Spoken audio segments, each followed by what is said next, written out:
Crossover. Oh, killer crossover. Just crossover. It just crossed him over nastily. Another victim to the crossovers. Cross him up and sit him down.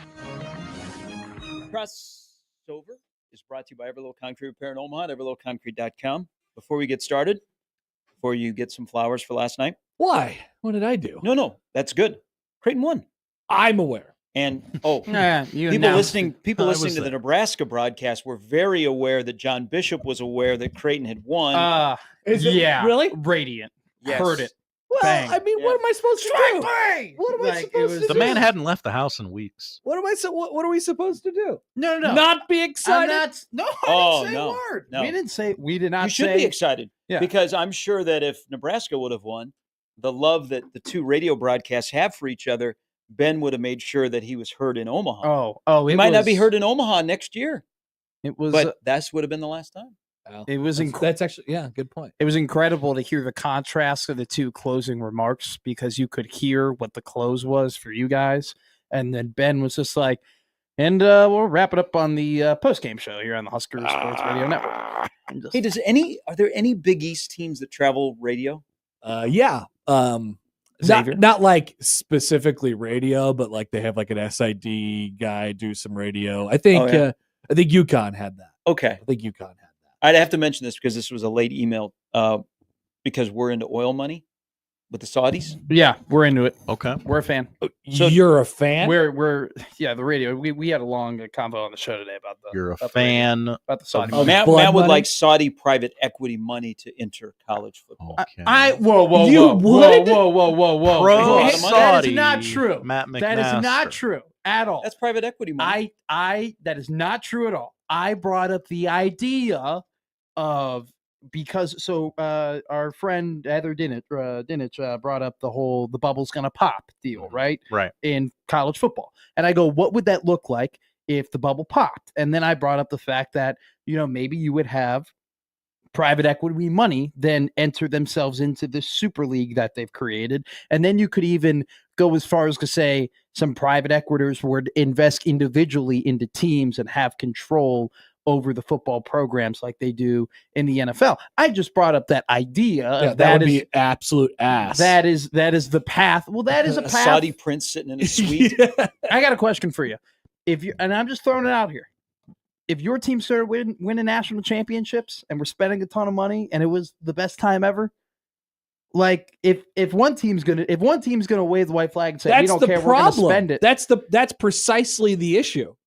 I'm not if saying one team does it, then everyone's going to start doing it. That's the college football way. All I said is that if the bubble does pop, that is something that could happen. Oh, it's definitely something that could happen, but it would be ass. Do I want my team to necessarily be the first team that does it and clicks the dominoes? Morally, no. But if another team is doing it and I want to win, then that's the devil we know. That's what we got to do. It's good for Brooks. It's good for Nebraska. I want to win. It's on a bumper sticker. I want to win, and that's where we're going. We're going down that path. That's where we're headed. Whether you like it or what is the cost? At what cost? What is the cost though? Because it's like if you are the team that isn't doing it, then frankly, like, does it really feel that losses, does it really feel that cool when you win because one guy donated $1 billion to your program? Does that really feel that cool? You know what? When we're lifting up the trophy and I'm at the parade and we're having drinks and everything like that, yeah, it feels pretty damn cool. By the way, now you still have to get good at football. Well, so that's the other thing too. If my team did that and then they weren't winning national championships, yeah, I'd be like, we're a bunch of idiots. I feel like I have a bunch of egg on my face because I've gone against things that I believe in order to win, and I'm not winning. So we need some oil in Nebraska, right? And I was asking, we got the Ogallala Aquifer.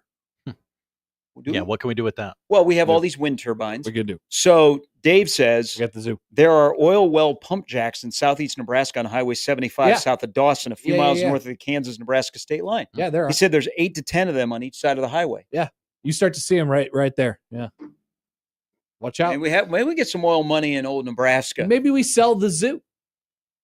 We got. Oh my God. So you would sell it to a firm, or you would just sell the land? we sell the zoo and we trade it for national championship. Didn't they make a movie? I bought a zoo. If we bought a zoo, we bought a zoo. I bought a zoo. No, Matt Damon. It wasn't if we bought a zoo. It is we bought a zoo. We did it. Yeah. They turned it into a huge zoo. It's a great meme. Like, it's a good dream. It's a good dream. How would It's a that good conversation go when you come home at night and go, "Hey, honey, she goes, what do you do? What'd you do today? Oh, I bought a zoo. Bought a zoo. The best zoo. Actually, have you seen the movie? It's a great movie. It's not a great movie. It's a great movie. It's not a great movie. I saw. It's not a great movie. I saw the movie. It's a movie. I saw the movie a decade ago, and I remember it being a great movie, and I haven't seen it since, and I don't plan on seeing it since. Because if I see it, then I won't think it's a great movie. That's right. And I'd rather just live with thinking that it was a great movie. You don't want to have your memory of what we bought a zoo soiled. Yes. By seeing it again. Yeah. By self-awareness. Okay. Yeah. All right. By increased self-awareness. Same thing with the Andrew Garfield Spider-Man movies. I love them. I have great memories of them. Why? I know that if I watch those movies again, I will be like, this is stupid. So I refuse to watch it. A distant third in the best Spider-Man race. Well, absolutely. Andrew Garfield was the best. No, he wasn't. No. Whoa. He was a bad Peter Parker. Like the worst. He was not Peter Parker. Yes. That is not Peter Parker. Of best. Yeah. Peter Parker is not hot. He's not cool. He's not anything like that. But in terms of being Spider-Man, like the hero, like in terms of being the Spider-Man hero, I think he was the best at being Spider-Man with like the quips and the jokes and the how he treated robbers and stuff. Wow, but he was a terrible Peter Parker, which makes him an overall third Spider-Man. Okay. Tobey Maguire was a great Peter Parker, like by far the best Peter Parker. But he wasn't as like, snappy and quirky and clever as what you would want Spider-Man to be. Tom Holland, great combination of both. There you go. There's the breakdown. Thank you for your breakdown. It's pretty good breakdown. One might say you can't have one without the other. You can't have a Jake Johnson without a. I don't know what the end of that. Jake Johnson was a Spider-Man, wasn't he? No. In the Jake animated, Johnson the from animated New Girl? Yeah. Oh, yeah. In the Into the Spider-Verse? Yeah. So like John Mulaney was a Spider-Man. Yeah. Nicolas Cage is a Spider-Man. That's why it makes Batman more like exclusive. Well, everybody has been a Spider-Man. No, Batman is. You're garbage. You kill for money. No. I'm not wearing hockey pads. Yeah, hey, the Batman, the people that have been Batman much smaller makes him much greater than Spider-Man. Why did you say that name? Why did you say that name? I didn't know that. I was watching. He takes when Heath Ledger, takes the doctor's costume off in the hospital, and he goes, Whoa! It was Joker the whole time. I was watching Superman versus Batman, and I was like, oh, I didn't realize that they got the same. I had never put two and two together before in my life. I was like, that's crazy. And I go, my mom's name's Martha. So am I folded into this? Oh, okay. Yeah. I was like, maybe I'm Batman. Maybe. I'm Batman. Okay. What were we talking about? Much again? of The Dark Knight was filmed in Chicago. Saudi money. We were on Saudi money.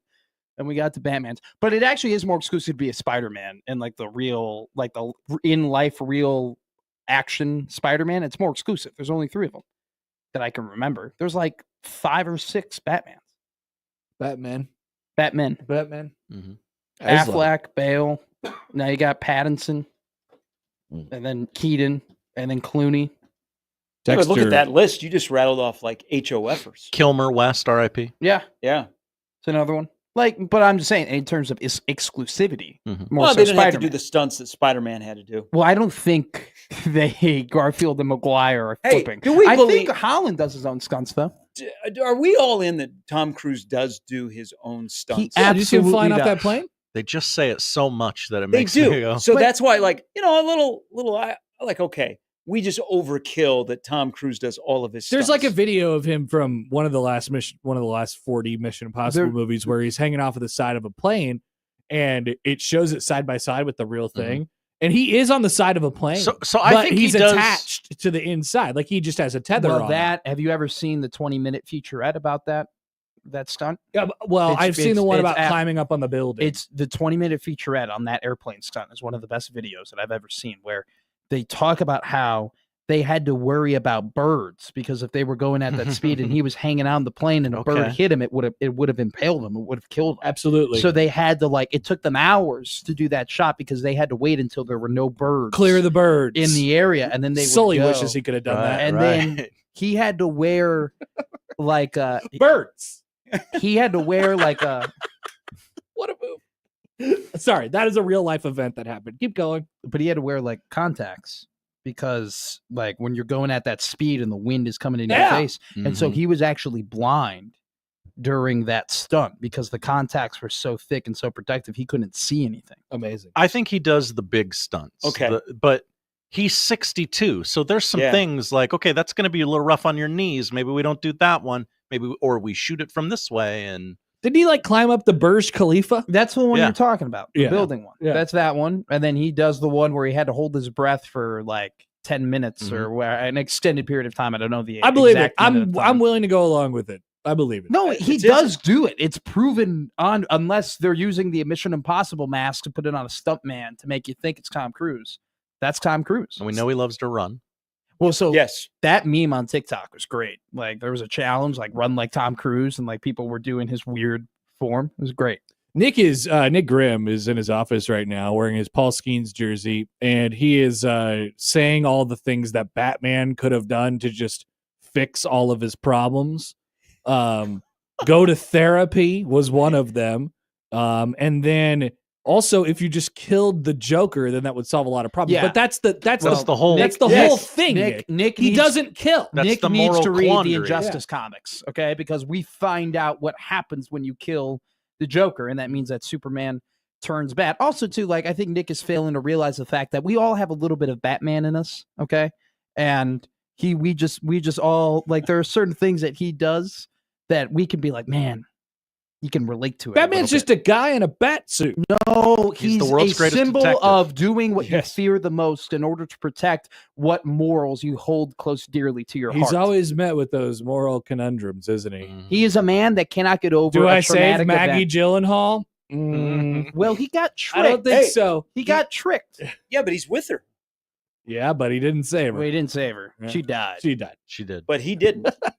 He He's still did. alive. Well, he never died. We never had a follow up to why he was in the cafe. That's a good point. with what's his name? With Michael Caine. Michael Caine. I mean, they just left that Michael Caine. storyline there. Because Michael Caine. Michael Caine. I'm walking. they here. were too much of cowards to actually kill Batman. That's right.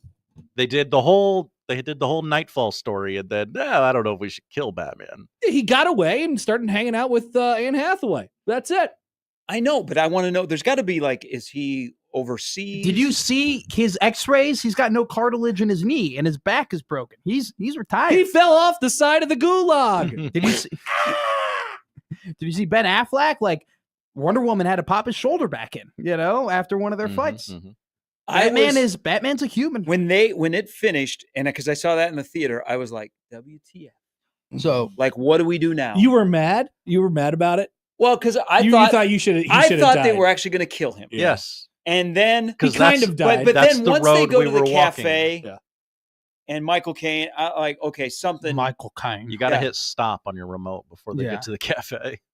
I mean, I love that though. The nice little wink at the end. My you end a trilogy with a wink. I mean, come on, come on. My graduation party was Batman. Couldn't ever be Marvel. Well, they just bring everybody back at Marvel. Exactly. There's no time, or that doesn't even make any sense. You could just go back in time. So there would never be a wink at the end of Avengers Endgame. So my mama wanted to have a proper grad party, and I was like, okay. So we go to Party City, and I veered away, and she had all the 2024 grad, paper plates and streamers, whatever. And I came back with a grocery cart full of Batman stuff, and I was like, this is what I want to do for my graduation party. And she was like, absolutely not. I go, whose day is it? And she's like, if you pay for all of that, we'll have a grad party with that stuff. So I paid for it, and I had a Batman graduation party. Everybody wore masks. You really felt that like an adult. Was important. Like we had a piñata, we had a Batman cake. Oh, you love Batman. Batman's my by far just favorite probably movie character. Batman's your guy. Period. Full question: is Batman your guy? Yeah. Okay. Put it up. Not a bad guy to have. Yeah, it's a good guy. I spent a lot of the summer watching why like, did we- the It's a great- cartoons. Hey, why did we wait 10 years to have another Batman movie? I don't know, because the last one was so good, probably. Oh my god! Well, It's just too good. this last Batman movie was great. I mean, I liked it. It's interesting that you love the morally uncorrupt Batman, but you want all this Saudi blood I money in college don't football. want. I don't He's want. just asking questions. I did not say that I wanted it. I just looked at it like I'm a sports broadcaster. I looked at a situation and I go, where is this situation heading? And I just offered up where the situation is probably going, and it probably is going. But you love it. You're like, let's do it. If I would climb everybody the else Burj was Khalifa. doing it, and my team was getting their, what's kicked in week in and week out, then yeah, I'd be like, all right, we got to do it. Bring him in. Bring in the Prince. So who's the first program to do this? Is it Ohio State or Michigan? No, it's no. It's got to be a program that like Sacramento used to be at the State. top. That's incredibly desperate to Okay. like, do it. Yeah, but you got to make. Miami. But Nebraska. the Miami, Saudis are Florida. not out there to not make money. They have to get a huge return on their investment. I think Florida How can do you get get every- that? Well, ROI. Alabama, Georgia. Okay. how'd that work with Liv?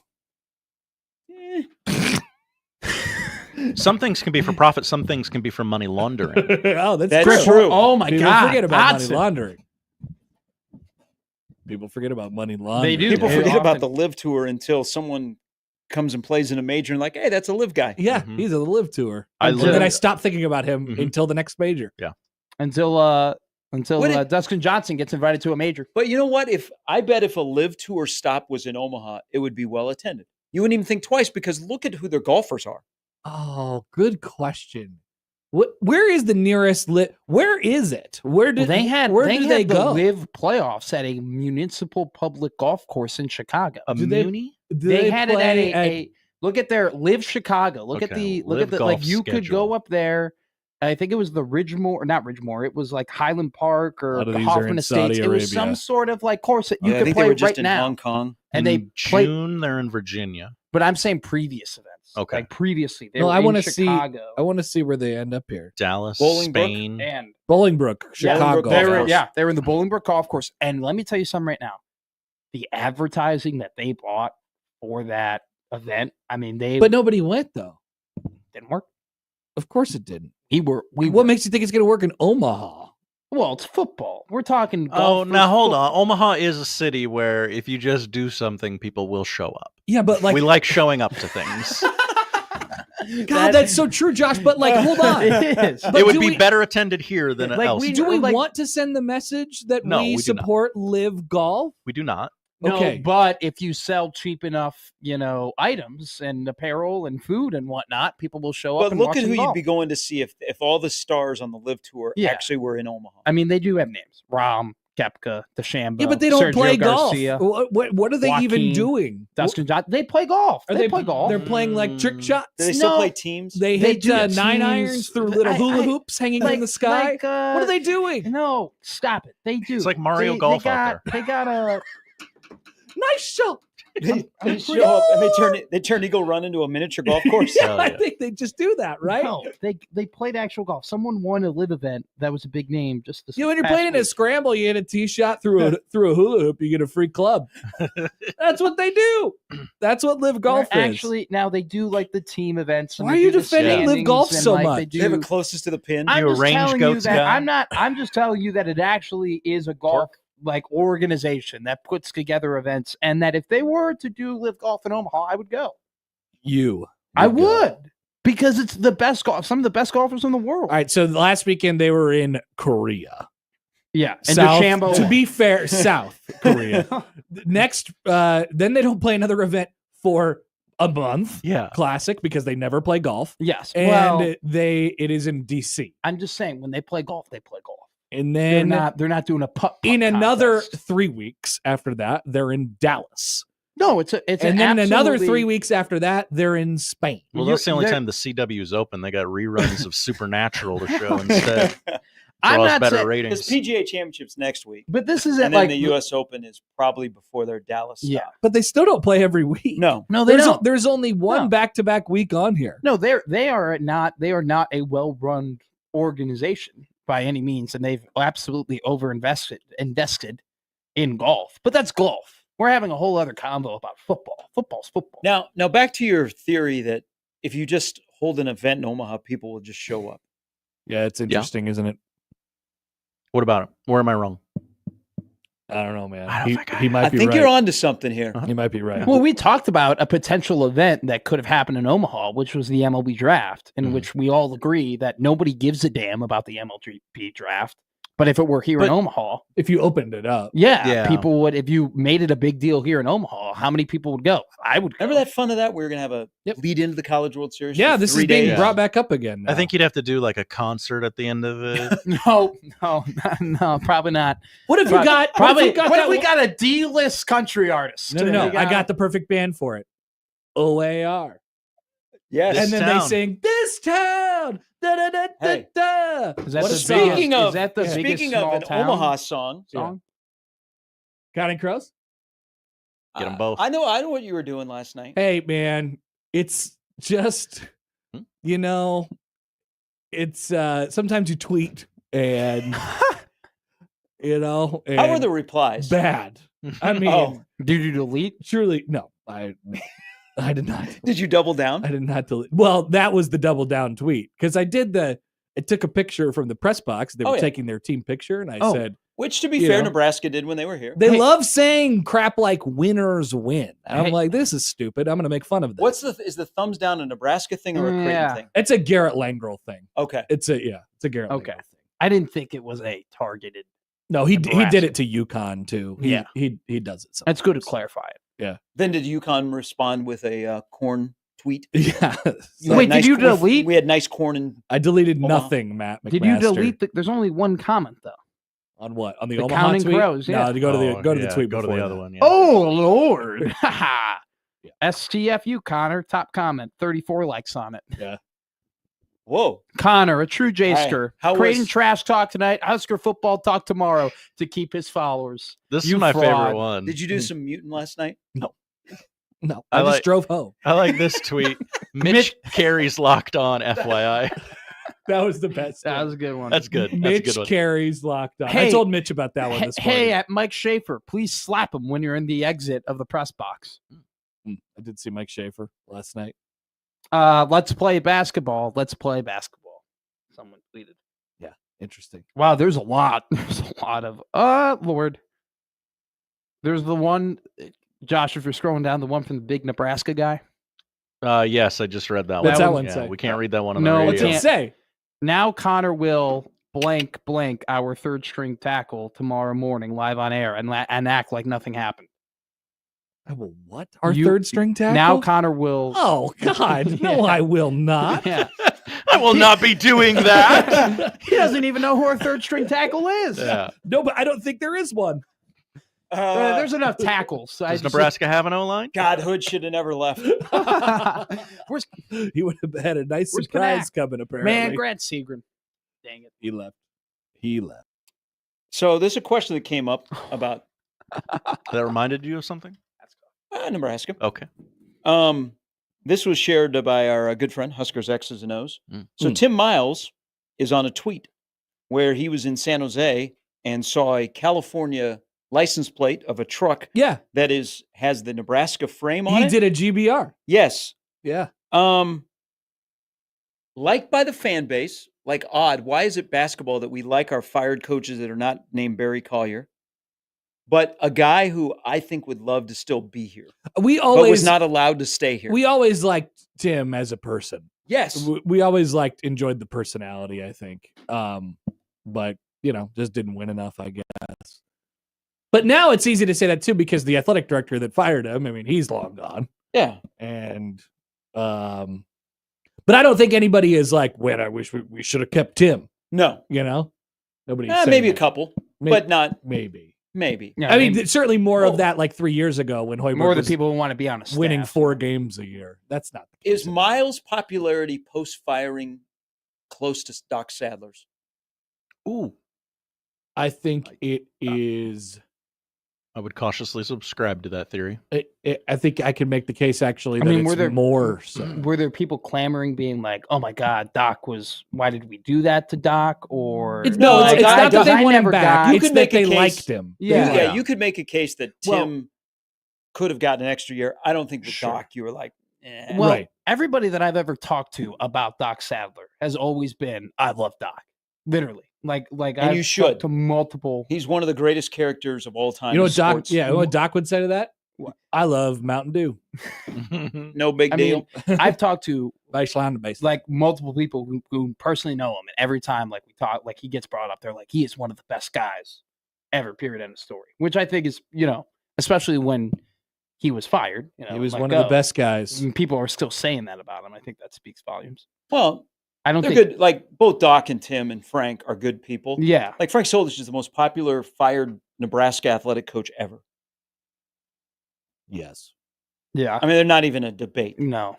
There isn't. But like the Tim Miles, like people like, and also Tim, his year out, he stayed in Lincoln.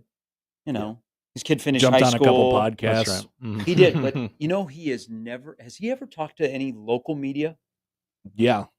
He has, but Mhm. like on interviews. Mm-hmm. Happer's On like, like you're a looking- 2-hour podcast with me. Did he? Over multiple beers. Yeah. Tim Hell yeah. Miles? Uh-huh. After he got fired? That's Uh-huh. sick. Is that before you started working here? Mhm. Mhm. Really? Oh, How yeah, many- it was awesome. How It many was beers? Well, the podcast is called 3 Beers Later, Huh. but we had a couple more in the fridge. It turned into 30. It turned into 30 beers later. It wasn't that many, but yeah, we made them. I'd like to hear this. 3. It may exist in some corner You of the also internet. did other ones because one of our former coworkers, you were. Yes, we did that. We did that show together. Are they still up somewhere? I don't know. Actually, we sold it to AI. Oh, that's right. You did. we sold it to. They were a friend of mine. He runs this AI thing. You need to run a bunch of words through the machine Okay. or whatever, so Yeah. it could be better Otter. at understanding Oh, words. okay. And we were like, we got a bunch of words. He gave us a couple grand for it. Oh Lord. Yeah. Yeah, it was So awesome. you don't know. You don't well, have it I don't know anymore. if I own it or not. I'm Are not you like- sure. Are you like Benny Blanco, where somehow you have a computer that has everything and you're just super organized? It's got to be somewhere. It's Do you know gotta Benny? be You know somewhere. Benny Blanco? That name sounds like something. He's a big like music producer, Okay. and It's he's Selena made Gomez's- like the most popular songs of the 2010s and early 2000s. Here it is. And you found it? Found it. Oh, you found it. Where does it exist? I Googled 3 beers later and it came up. The Tim Miles one specifically? Well, all the episodes, and then you can search for the right episode 114, Oh, beers wow. with Coach Miles. Mhm. You did 114 plus Oh, it episodes. was 200. Well, no, This I don't is- think it was oh my 200. This is God. 2 hours with Tim Miles. Holy Lord! I wonder. I haven't listened to it since. I wonder how it would age. February 19th, 2020. I'm gonna guess it aged horribly. Oh yeah, yeah. I remember I remember when we were sitting there. I was watching and reacting to a Creighton game, and not wasn't ashamed of it at all. And Miles took it relatively well. How many? He told us at the time he was going for the Wyoming job, and he didn't end up getting that, and then sat out that year and ended Yeah. up at San Jose State. How many years did you do the 3 beers later podcast? Several, Okay, a few. it's incredible. The best one, if I'm going to cherry pick which one to listen to. It's probably Ooh. a pretty good one.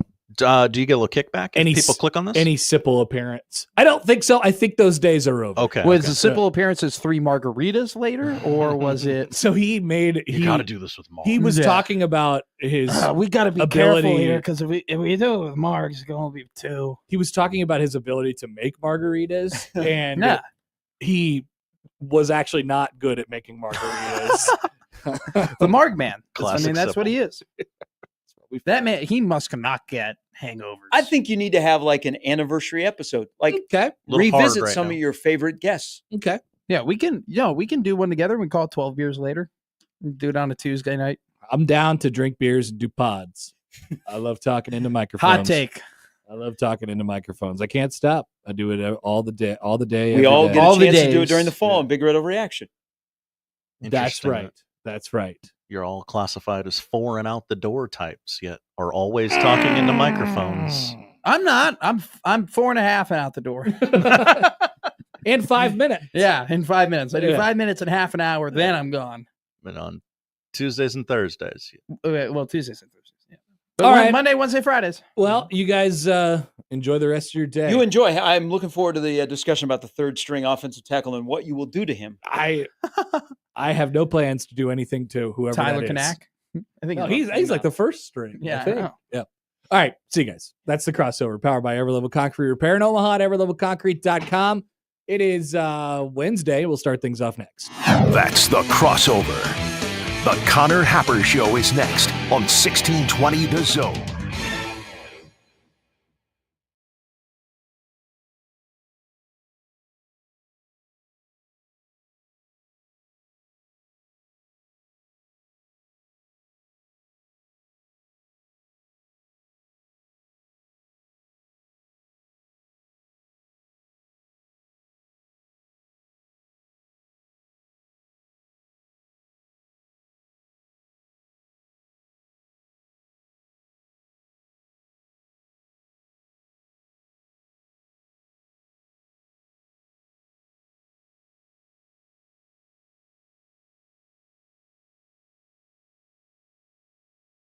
A wonderful Wednesday forecast on tap for today. There will be a few more clouds around, especially in comparison to your Tuesday.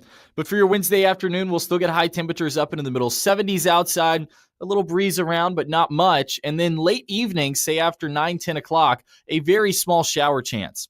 I'm meteorologist Luke Vickery, KETV Newswatch 7.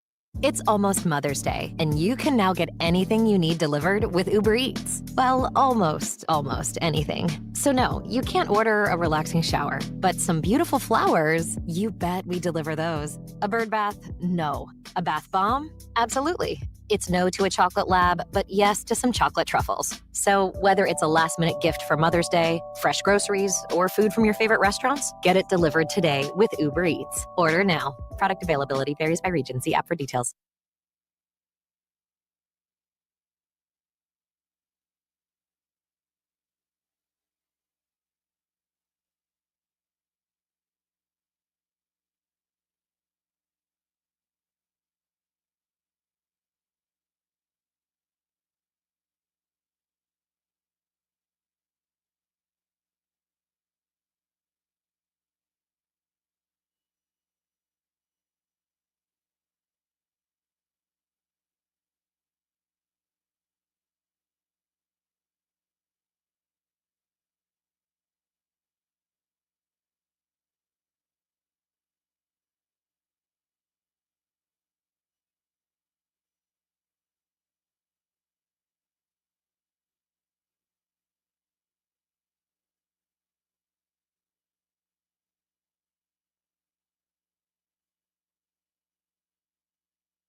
It's the Connor Happer Show.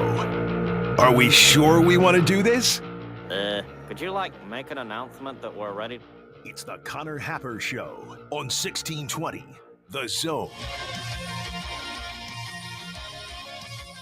Good morning, everybody. Welcome in. Happy Wednesday. It's the Connor Happer Show on 1620 The Zone and on 1620thezone.com.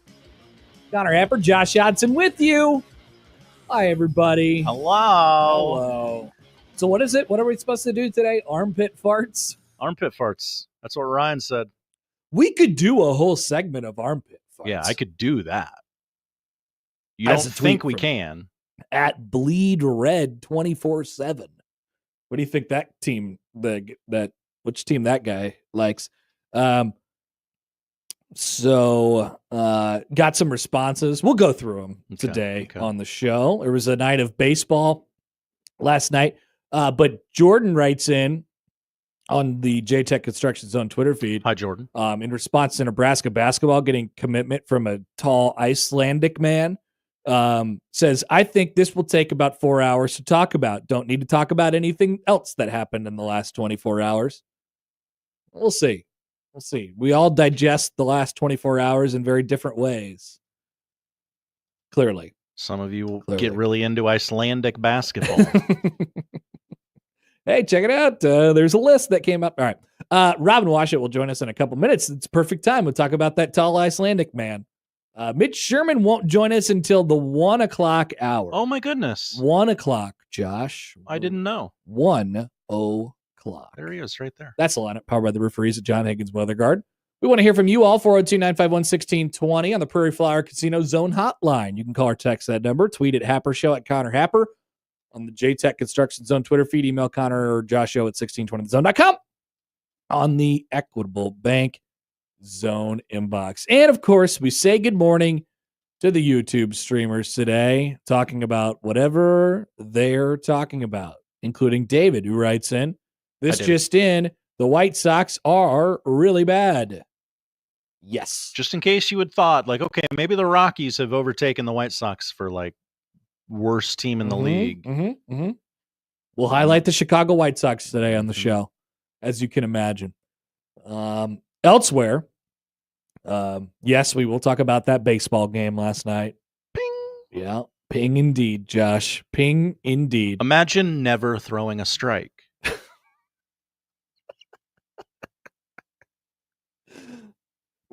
What do you think Rob Childress is thinking when he's walking out there 40,000 times during the game? He's like, what am I supposed to do? What am I supposed to do? Sounding like Joe Pesci in Home Alone.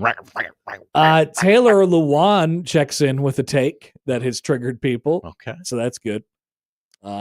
Akron football does something that I didn't know was possible anymore. Cancels a game. Making history, no. Ruining an entire coach's tenure and reputation. Well, I guess kind of canceling a game. Oh. Yeah, maybe. Sorry, I didn't mean to spoil it. So there's that. Wait a minute. How many millions of dollars for the Big Ten? Scrooge McDuck. It's Tony Petiti over there. The NBA playoffs continued last night. Predicting predictions. It's a big day in the courts.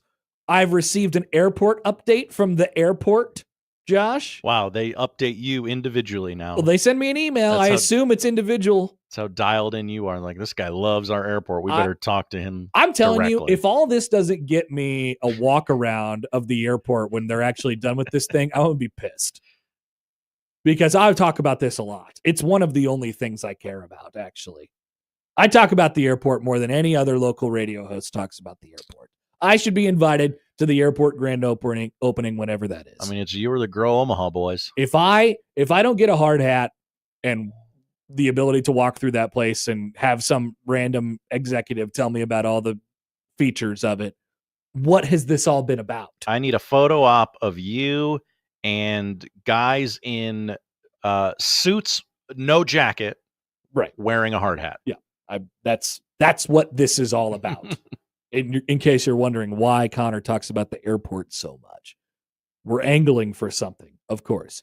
And today is Wednesday, so get ready and send in your opinions. We got a primer for I Have an Opinion last night from Platcat. Hi, Platcat. That said, I cannot wait until I have an opinion tomorrow or something like that. Just given what my mentions have looked like for the last 12 to 18 hours. Yep. So send in your opinions. We'll open it up. We're not biased. We're just gonna open them straight up, Josh. We'll go from there. Yeah. You don't have to like us. No, but you do have to submit your opinions. Robin Washut will join us on the other side. We'll talk about a tall Icelandic man. Nebraska basketball has added another game to its schedule reportedly. Whoa. Football. Third string tackles, armpit farts, a lot to cover with Robin coming back on 1620 The Zone.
the biggest basketball coaching convention of. And work on your skill stuff while you listen. What? You don't want to embarrass. I'm talking.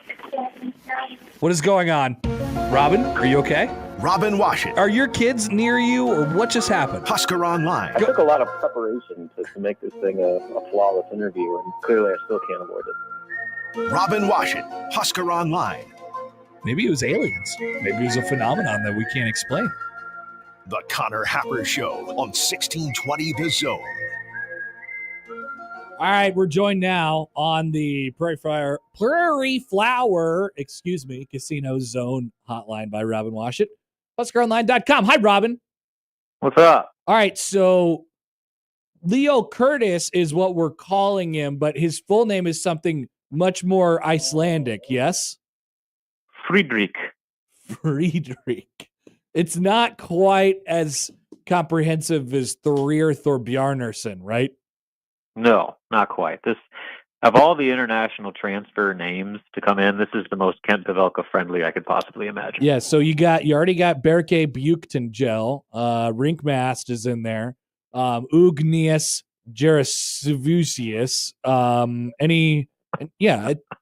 it sounded like I definitely got that one right. Nailed it, right? Yeah, Gesundheit.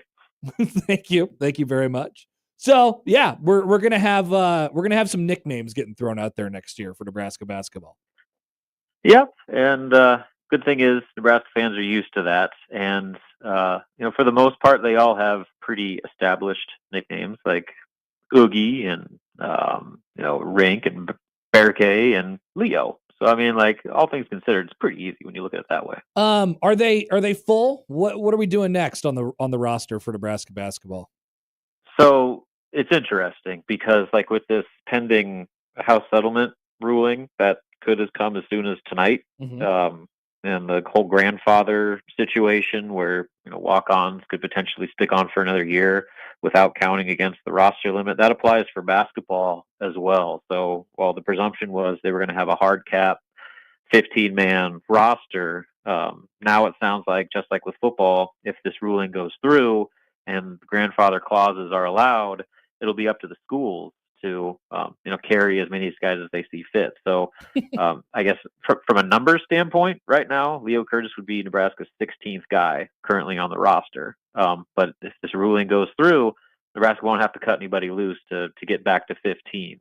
If the grandfather clause does not go through, then they'll be over one of the limit and have to create a spot for Leo Curtis. But I think that everybody is kind of presuming that the grandfather clause will go through and they won't have to cut anybody loose, at least for this season. So that being said, regardless of what happens with that ruling, I think Nebraska's done. It's just a matter of whether they carry 15 or 16 guys. One other note for basketball before we get over to football, Robin.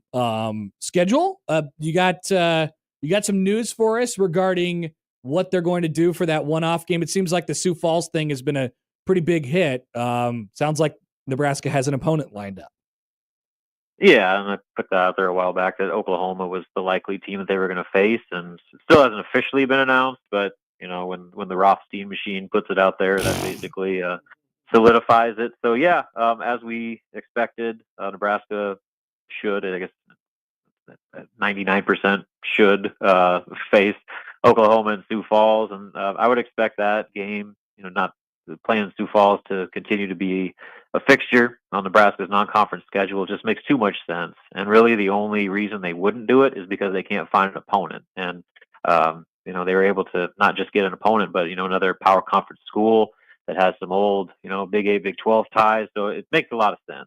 And, as long as Nebraska can get teams to come up to Sioux Falls and play them, they're going to play a game there every single year if they have their way. So a good addition to the non-con, and I believe they're pretty much done. There were two other bye games that I think were still put out there, but I think those are pretty much locked in. So, they got the Kansas City tournament with Kansas State, Mississippi State, and New Mexico, and then the non-conference games against Creighton and now Oklahoma. And I believe that's probably and then the rest of them are just going to be, your standard home bye games. So a decent non-conference schedule that's a little bit more challenging than it was a year ago, but kind of follows the plan of them allowing themselves the opportunity to build some early season momentum, while also sprinkling in some potential net boosters in there as well. Hey, you mentioned the settlement that we could know more about today.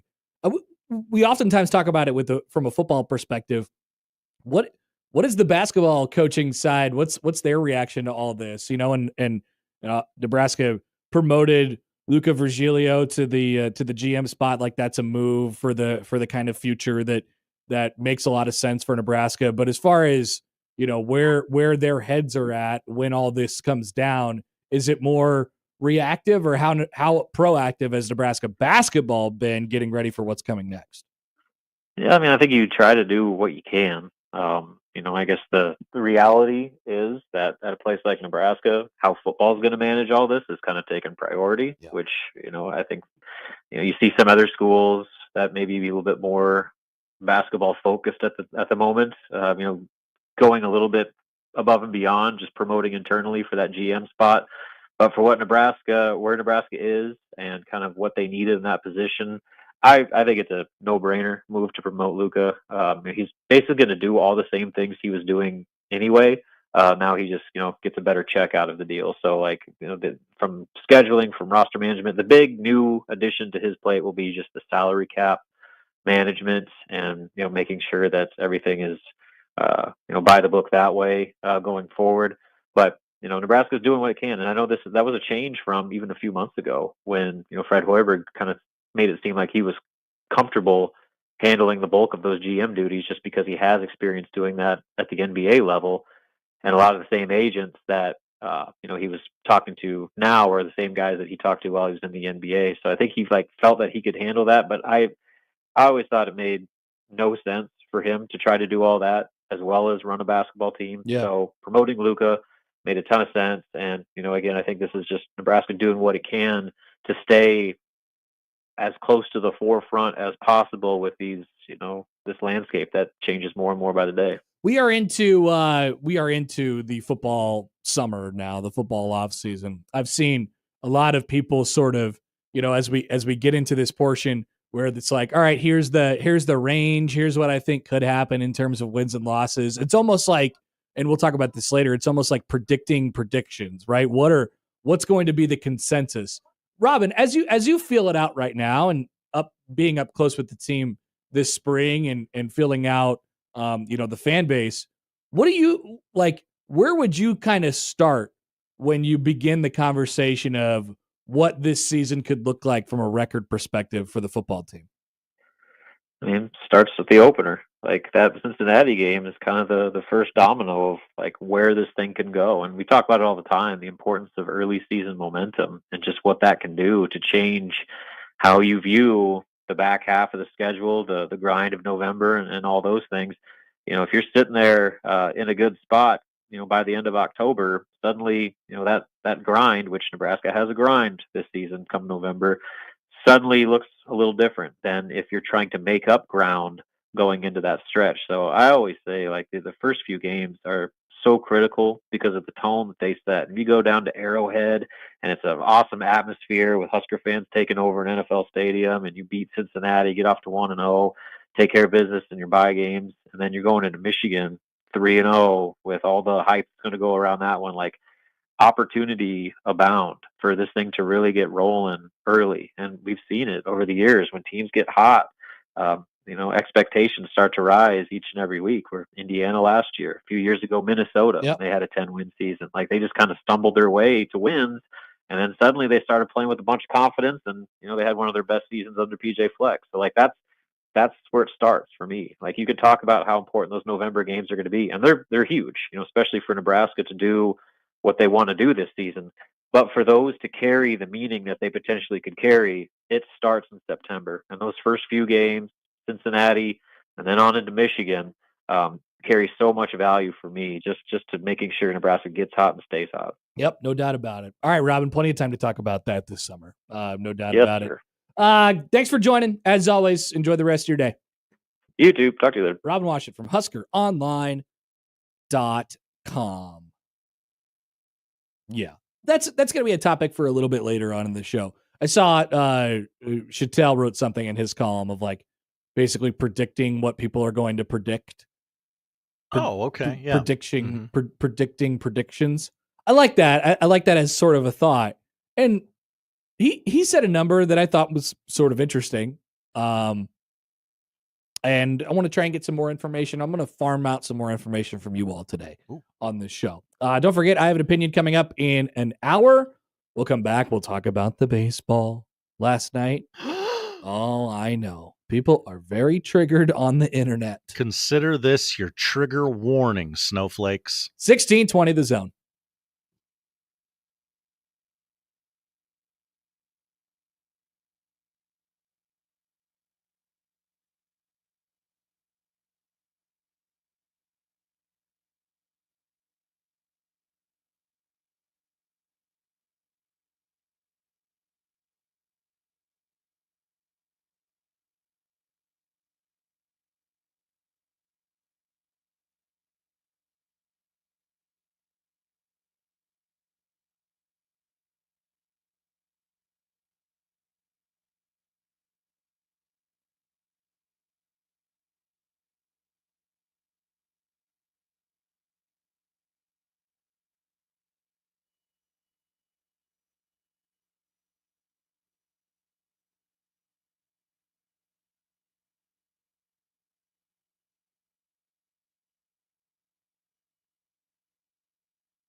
Let's get back to the Connor Happer Show on 1620 The Zone.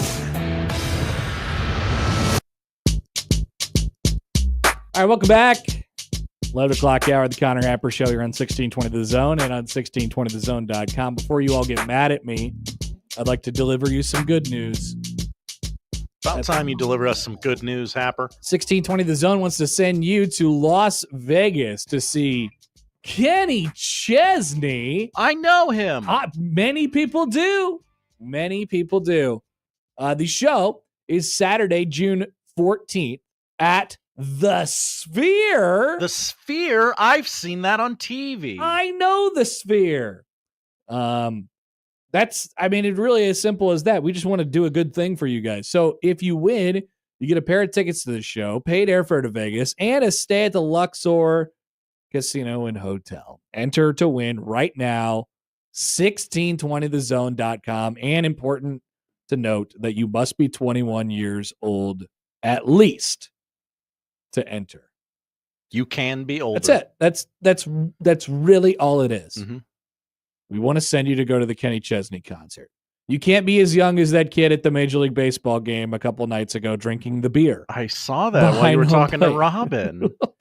Don't be that guy. Kids are so unaware. You're You're right behind home plate. There is a camera on you all the time. You will be seen. But he tried to sneak that in there, and unfortunately, he was not seen by his parents or anybody he was trying to steal the beer from. He was just seen by everyone on television. Everybody watching Stibbs saw him watching Mariners Rangers over the weekend. If you believe, though, the people will tell you that baseball is dead. And so maybe by that logic, nobody saw him. I'd say baseball is dead. That's what people say every now and again, Josh. We're always I'd trying say to fix it. That baseball is alive and well. I saw some baseball last night in Lincoln. Oh, you did you? I don't know what it is. I'm really angering people these days. Well, I'm angering people. Let me talk about the baseball first. All right. Honk, honk. The baseball, I think if you were a Nebraska fan and you were watching that game, you would admit that Nebraska made some critical mistakes in that game. Let's walk the bases loaded. Let's, get an easy chop ground ball back to the pitcher and just toss it to the backstop. That's a bad idea. That's not going to win you a lot of games. Let's have a crucial base running error. Let's not take an extra base in the ninth inning. It wasn't just the fourth inning that screwed everything up for Nebraska baseball. It's inconsistent and, to a certain extent, like consistently poor baseball by that team, which has led to their inconsistency as far as the record is concerned. They're a game under 500 this year. But I know why people get good and fired up, and I know why their blood gets boiling. It's because it's against Creighton. And people see the color and they're like, well, time to beat these guys. And there was some emotion that went to it. This was a game that was, the series was on the line. That's right. And Service's last game in Lincoln. And man, I've talked to Ed a lot this year and over the last couple of years just about these games in particular, the Nebraska games in particular. He's like, man, we've had some wild ones. And that one turned out to be pretty wild. And of course, Creighton grabs after a bloop double that got lost above the lights that dropped in, and then Creighton made them pay for their mistake yet again. 2 RBI single by Mitch Sherman puts them up 8-4 going into the bottom of the ninth inning. And just like that, Nebraska starts getting after Garrett Langrel, who's been a godsend for the Creighton bullpen. Strikeout guy. Singles, not a huge strikeout guy, but not a walk guy. I thought I was listening really intently last night. I did say not a huge strikeout guy. Oh, okay. But the good thing that Garrett's had going for him is he gets soft contact and he doesn't really walk anybody. He walked his 4th batter of the year last night. 4. It was like it's like 39-4. It's May 7th. Yeah, it's late. It ain't early anymore. So he's been really good and a godsend for Creighton's bullpen. And it was like single, and then a walk, and it's like, whoa, it is 8-7 in a hurry. Nebraska gets runners on the corners. Ball kind of gets away a little bit. They fail to take an extra base. I think it was Devin Nunez who didn't take an extra base to make it 2nd and 3rd, and that kind of changes the alignment of some things. Either way, Langrel comes back, and he gets 2 strikeouts, and the last one of Gabe Swanson, who had just hit a home run in his last at-bat, and Mr. May, and all of those things. And that's when the real fun starts last night. That's when the real fun starts, because Garrett is awesome, first of all.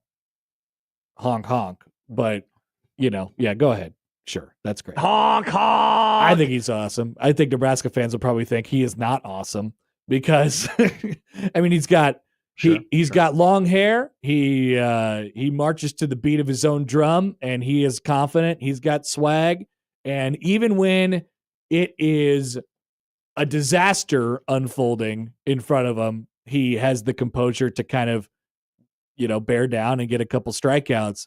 And he gets that last strikeout of Gabe Swanson, and he stares down the Nebraska dugout, and he goes like this, Josh. If you're watching along with us on YouTube, I am. He does one of these. Thumbs up. Oh. Thumbs down. Oh, look, gladiator action. Yeah. Yeah. And then there was a picture on the field after the game. So Nebraska likes to picture. So Nebraska does this thing.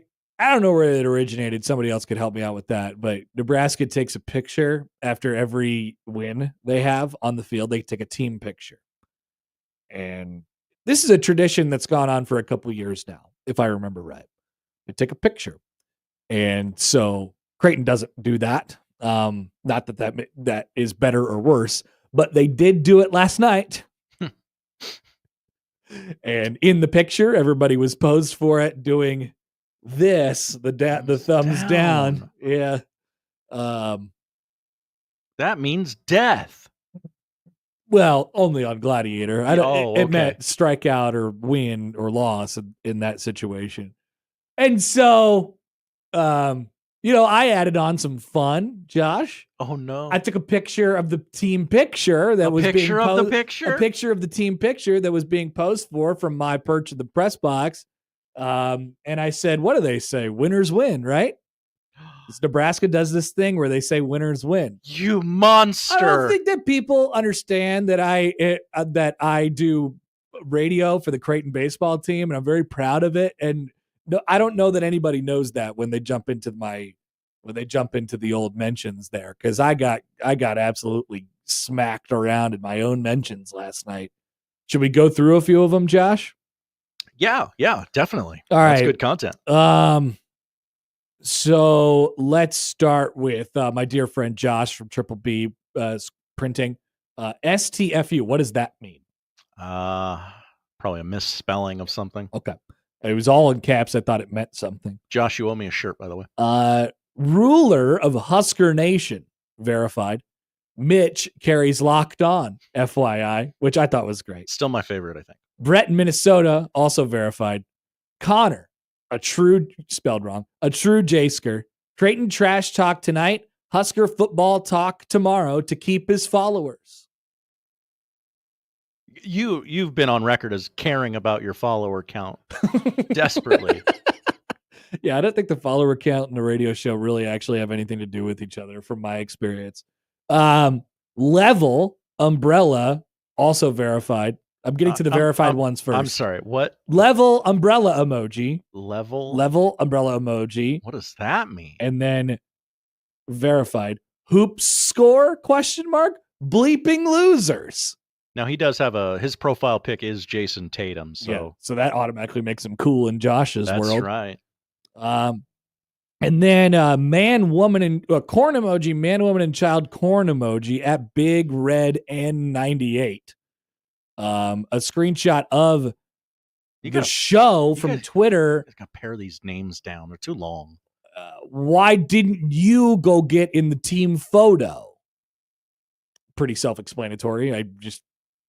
I was calling the game. I wasn't able to make it down in time. I was on the air. GBR corn emoji. Another win over Nebraska that doesn't lead to a natty. Maybe one day Creighton will do something with that miserable program. Ethan has a question. Why do these programs take a photo after each win? I've never understood this. Frankly, I don't either. And once again, Creighton doesn't do it. Nebraska does it. Creighton just did it last night to make fun of Nebraska. If you didn't get the point by now, it's a rivalry. Have you heard this before, Josh? I have. These teams don't like each other. The kids don't like each other. The coaches don't like each other. The broadcasters or whatever. And people are yelling because we're separated by cubicles and people get all triggered. It's okay. That's what happens. It doesn't have to get personal. It's just when they meet up, they don't like each other. And then we all go back to being cool because that's how sports works. Stibs on YouTube. Guys, it's okay to hate on your rivals, even if they are bad. Nobody is above anybody. Enjoy it. Yep. Well said, Stibs. Yep. I'd like to go back to GBR corn emoji. Well, there's a lot more that we haven't got to yet. Another win over Nebraska that doesn't lead to a natty. Remember that tweet that we just read? I do remember that one. Yeah. His profile picture is also Jason Tatum, but it's Jason Tatum from Duke. And his handle is at Celtics by 100. What's up with all that? Well, the Celtics fans don't want to focus on basketball right now, They so want- we'll focus on Nebraska. They want to talk about the Huskers. Mhm. Ken Hitchcock got us in baseball. Dang it! Only if you could get us in your most meaningful sport. I don't need to go through the history books on that one. Got you there. Slob writes in. Slob? Connor gets better paying job at Iowa, instantly is a Hawkeye fan. Yeah, that's I don't generally think, how I don't that think you guys works. understand how fandom or professionalism works. Tyler, close. I think the actual answer is congratulations. That was a response. Let's play basketball. Clap, clap, clap, clap, clap. Let's play basketball. Clap, clap, clap, clap, clap. I think Creighton would welcome that. Now Connor will do something to our third string tackle tomorrow morning live on air and act like nothing happened. And that's right. We've welcomed in the third string left tackle for the Nebraska Cornhuskers. Come here, buddy. Come here.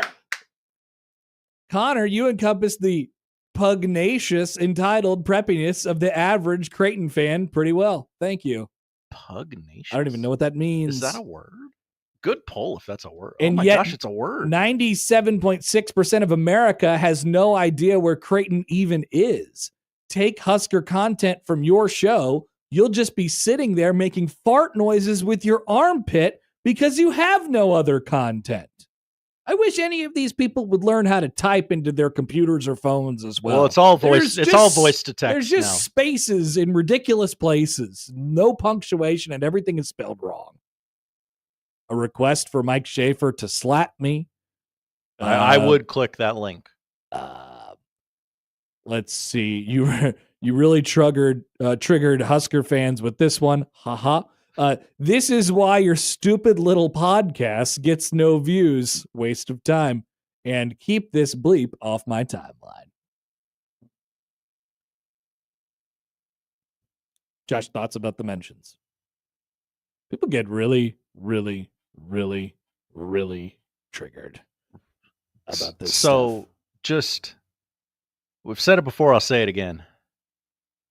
What a soft ass fan base. Soft to its core, like baby crap. Soft. Well, you know, maybe your baby's eating something, a little different. Sometimes babies have hard poos. It's fine. Yeah. Sometimes they get to really grunt it out. Yeah. It's okay, everybody. Remember when Nebraska won the crown and how you wouldn't shut up about it? I do love the argument of Creighton will never win anything. Creighton will never win anything. That's always fun. So, yeah, people tend to take things a little bit personally, I guess. I wouldn't. Oh, really? This is interesting. So Adam writes in that STFU equals shut the bleep up. Wow. Whoa. Many people, I got an email about that as well from Chris. Thank you, Chris. No kidding. Vulgarities on the internet? No, I understand that I have a lack of internet. Like, I don't know what half of the abbreviations mean, but I did know that one. But thank you for following up. I appreciate that. So, yeah, long story short, Creighton beat Nebraska last night, and people are not happy about it. And I'm actually very happy about it. And had Nebraska won, they definitely would have not cared, right? Uh-huh. Okay. Yeah. The one thing that was missing from that was I didn't see anybody saying like, this is your Super Bowl, you know? Oh, have we gotten past that? Yeah, maybe. I'm not sure. Many people are telling me in the comments that soft fans exist everywhere. Yes, I know that too. Oh yeah. But in this specific case, it's you. Be the change you want to see in the world. I guess that's my message to Nebraska fans. And here's the other thing. I'm not telling you to not engage. Like, engage. It gives us content. It not only gives us content, but like it's I think it's healthy to a certain extent for a fan base to be engaged with their team. So what we're talking about here is a really difficult street that we're going down. It's an odd, like, where is the line? When does it go from you're really soft to I think this is a good thing that you're engaging with your team and engaging with other fan bases and stuff like that. Like, I think that is healthy. I think that is a good thing. But maybe the line is like when it gets, like overly like personal and stuff like that. Probably when you're offering favors to the third string left tackle. I just don't think we need to, I just don't think we need to really take it that seriously, but it is a very serious endeavor that we're going down. A midweek baseball game. Yes. People don't like it when it's the pinnacle. When it's Creighton versus Nebraska, it gets the people going pretty much every single time. You gotta win. You gotta win it. Yeah. And even if it's meaningless. And yes, there are bigger fish to fry on the weekend. That's right. For both teams. Both teams. Absolutely. Does Nebraska saved some pitchers for the weekend, yes? Yeah, they pitched a lot of pitchers, but there are more. So many. What was the final total? I don't even know. Okay. The over hit though. Well, I don't know if we set that yesterday. Well, I guess I wasn't really listening to Unsportsmanlike Conduct. Wow. I'm sorry. Nebraska used 3, 4, 5, 6, 7, 8, 9. 9. Nebraska used 9. Nebraska used 9. Creighton used 5. That would be the over. I don't know what the number was, You but think I 14? believe last time it was 11.5, 12.5. Yeah. Yep. There's a lot of pitchers. Platcat does bring up an interesting question. Hi, Platcat, with an interesting question. How was seeing John? Great. Thank you so much for asking. Let's get to the John Bishop of it all. John Bishop, who received no hate tweet. Well, do we know that for sure? He did some tweets last night. Check it out. I'm not sure what he got. I'll confirm. I don't know why I have become a lightning rod for all these things. Well, I'll tell you why. Honk, honk. What's John?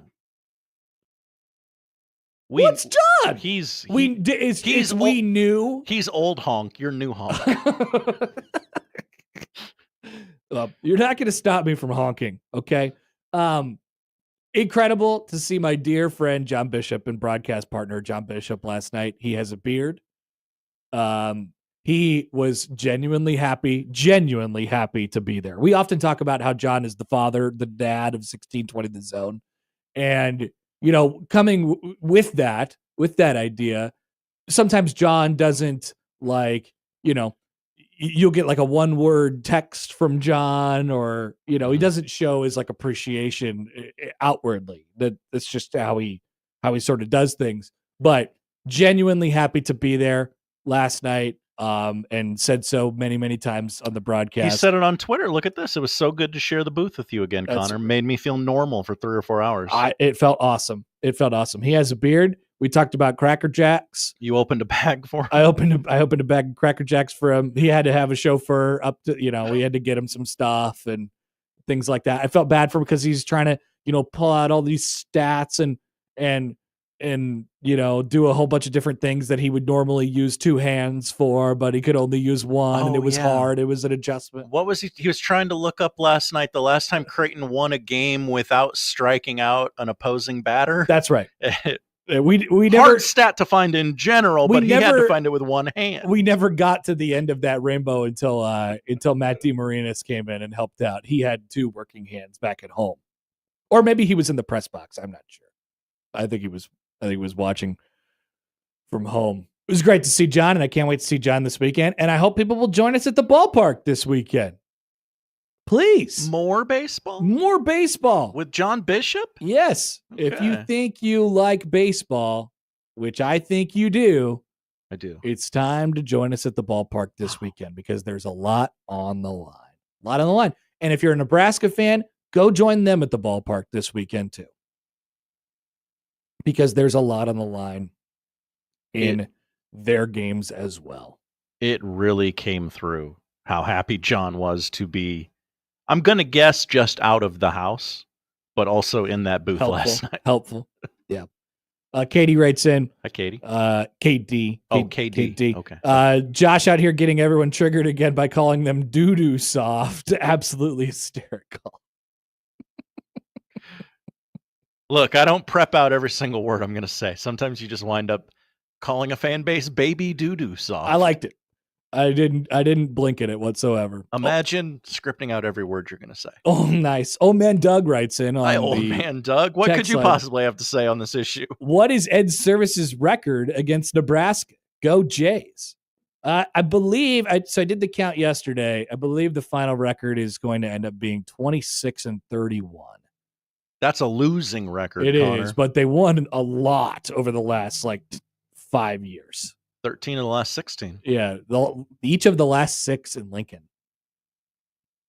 That's a lot. Yeah. And it's not like Creighton has been the model of consistency as a program over that period of time, too. I think it's really representative of what Nebraska has sort of become. It would be like 4 years, right? They're in real life danger of missing their second Big Ten tournament in 4 years.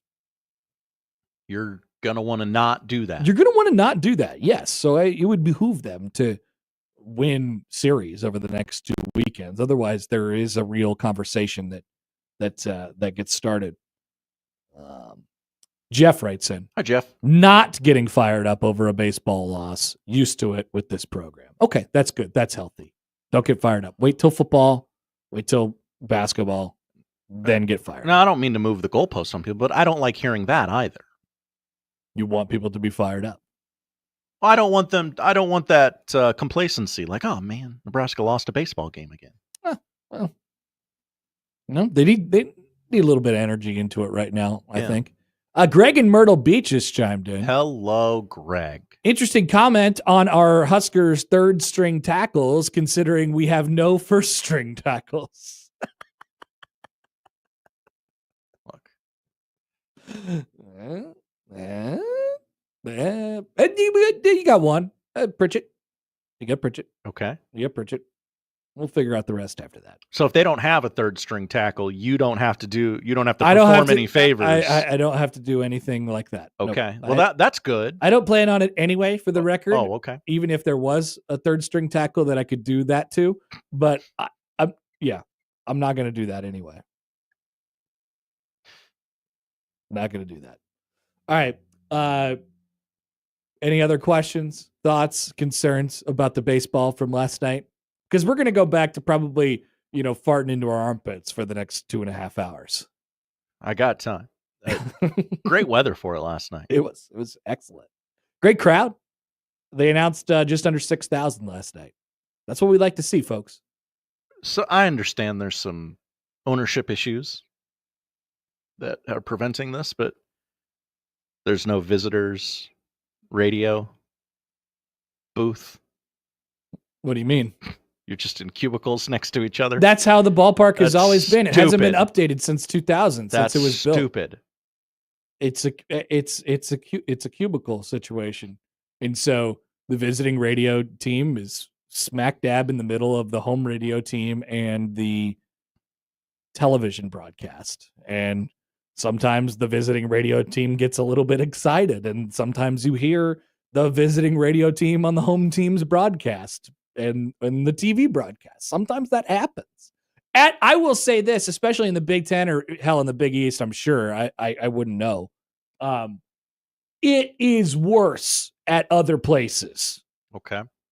Nebraska has far and away the best situation from a facility standpoint of pretty much anybody in the Big Ten. And certainly, like if they were in the Big East, I mean, other than Creighton, better than anybody there as far as amenities and things like that. But Terrible. yes, the stadium could use some updates.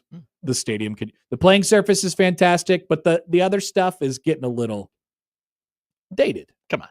It's getting a little dated. Come on, Salt Dogs.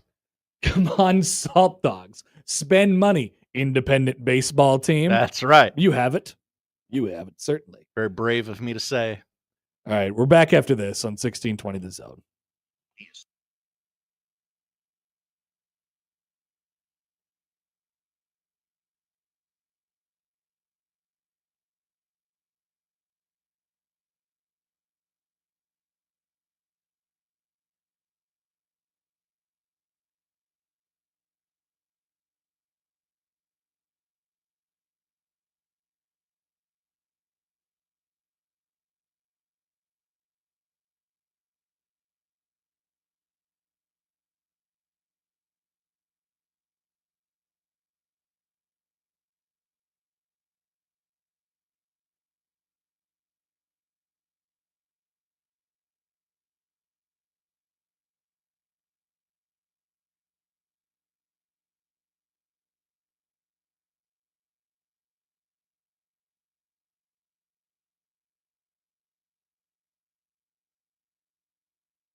Wow, who is RDJ fan?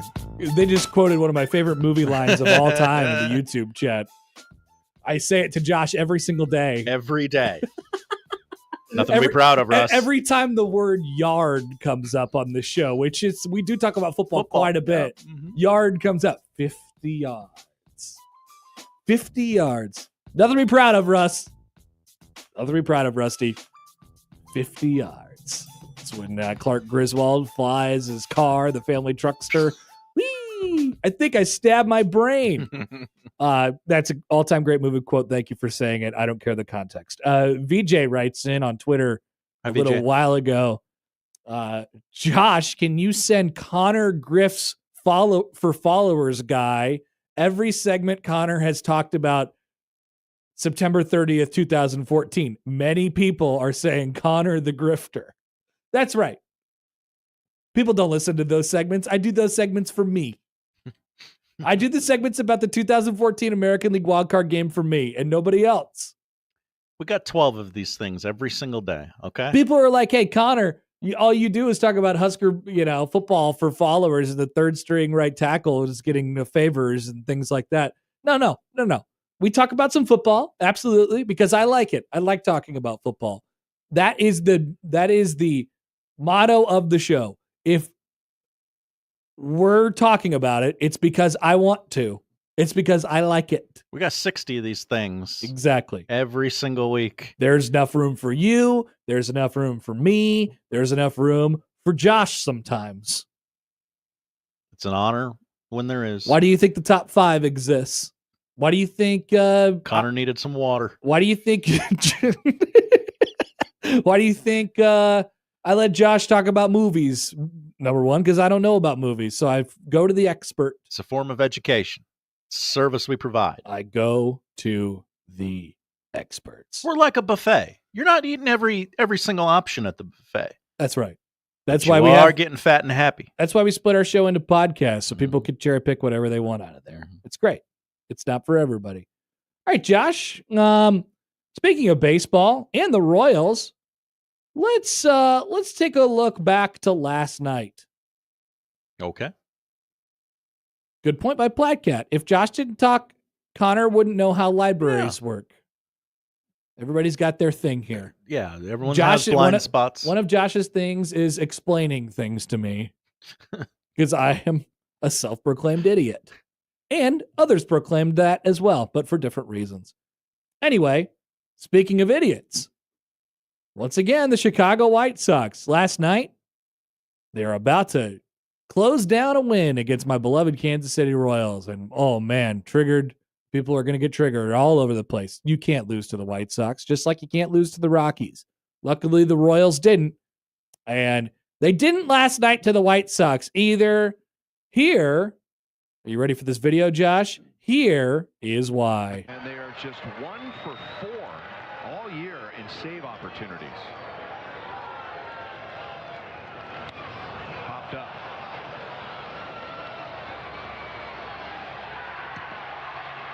And hit his head. And Canna is going to be safe at second base. The White Sox have played great defense all night. And that was a routine big league pop-up, wasn't it? It sure was, and he struggled. Look at, you could tell he was struggling with it. Now the wind is not blowing like it did earlier. Look at him. Look at my drop.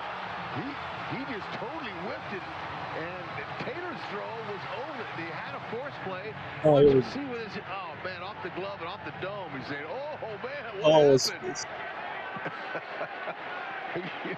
It's a moment that he'll never forget, and that'll be on the blooper everywhere. Now take advantage of it. Go White Sox. Freddie Fermin came up, and then Bobby Witt Jr. walked it off. A couple pitches later. A lot to unpack there. You don't like to lose a game primarily because your second baseman took a pop fly off the top of the dome embarrassingly. You just don't. You know, this is not like when Nebraska puts the media members out there to go catch punts. That's a situation made for them to fail. This is a Major League Baseball Although player. 3 of the 4 medium 3 of the 4 attempts punts were caught. They were. But it's a situation that's if you fail, nobody's going to really blame you for it. It's funny. Mm-hmm. This is not that situation. You play professional Major League Baseball at the highest level. So I'm sorry. It's always going to be funny when somebody gets hit in the head by a ball that they're not supposed to get hit in the head by, unless, of course, you're getting hit by a pitch. Jose Canseco, I'm talking to you. Yep. You're never going to live that down. Nope. I know you're known for a lot of other things, like doing steroids and talking about things on the internet. But remember that one time you got hit in the head and it popped over the fence. Nobody will ever forget that. And so Cam Mydroth, at second base for the Chicago White Sox. I'm sorry. And yes, it adds to the effect because he plays for the Chicago White Sox, and horrible, terrible things always seem to happen to this team, and they cannot get out of their own way. It does make it funnier. Now, good thing he wasn't wearing those City Connect jerseys during it, so we don't have to look at those. Could have been compounded even more so. Right? I loved Salvi cackling in the dugout. I loved the reaction shot from I assume the White Sox manager. Although if you told me who it was, I wouldn't know.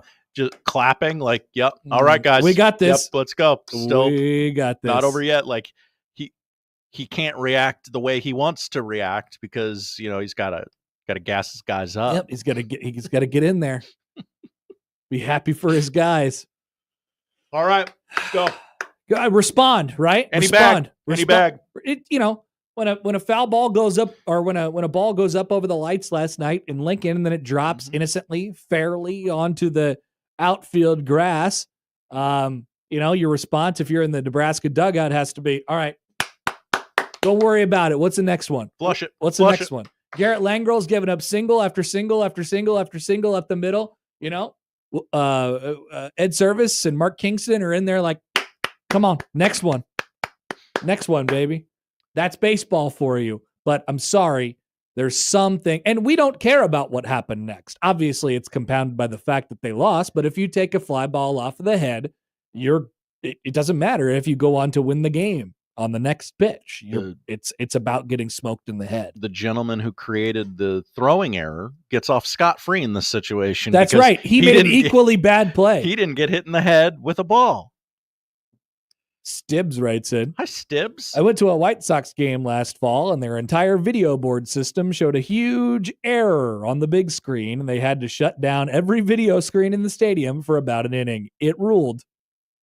Then there was smoke billowing out the right field balcony for the second half of the game, and no one seemed to care at all. Maybe they were holding a conclave. The new Pope is here. The new Pope of the South Side. Happy Conclave Day to all who celebrate. Is it today? Today is the day. Wow, today is Conclave Day and court day for Miss Kobe. I don't think it's a coincidence. Interesting. Miss Kobe. She was going to Kobe it into the trash can. I remember. I'm still worried that she's going to do that, by the way. It's very odd. We have to talk about this a little bit later on the show because it's a big day for college sports, potentially. I don't think we could kick the can down the road any further, but I don't know.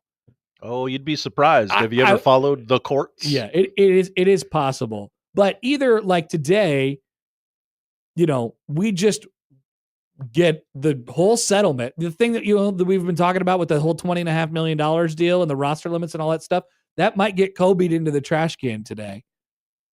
And then it goes to trial and the NCAA explodes. That's a possibility. That could happen. Or the judge gets called on her bluff and then just says, okay, we could do the whole grandfather thing. Let's go forth with this deal. I don't get the sense that she's going to change her mind. I find the judge to be a person of principle. I consider the judge to be a man of faith. No. Whoa. No, I consider the judge to be a woman of principle in this case. So I don't think she's budging on this thing. Anyway, we can talk about that a little bit later on the show. Get your opinions in for Chance Explodes. Get your opinions in for I Have an Opinion coming up here in about 15-20 minutes. First, the odd news. We'll do that when we return. Coming up on 1620 The Zone. I do have a message for you all here. 1620 The Zone is partnering up with Wellbeing Partners in the Celebrate Your Wellbeing photo contest. The What Makes Us campaign is designed to decrease the stigma toward mental health conditions. It utilizes stories from the community members living with mental health conditions and their allies to change knowledge, attitudes, and behaviors about mental health locally. Your story shows exactly what makes someone who they are. It's so much more than a mental health condition. Submit a photo on 1620thezone.com right now Under this tab, submit a photo on how you focus on your well-being and practice self-care. Share your story with us, 1620thezone.com. That is the Celebrate Your Well-Being photo contest.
And now we've reached the point in the show where Josh Odson reads the peculiar, the bizarre, the comical, the odd news with Odd Son.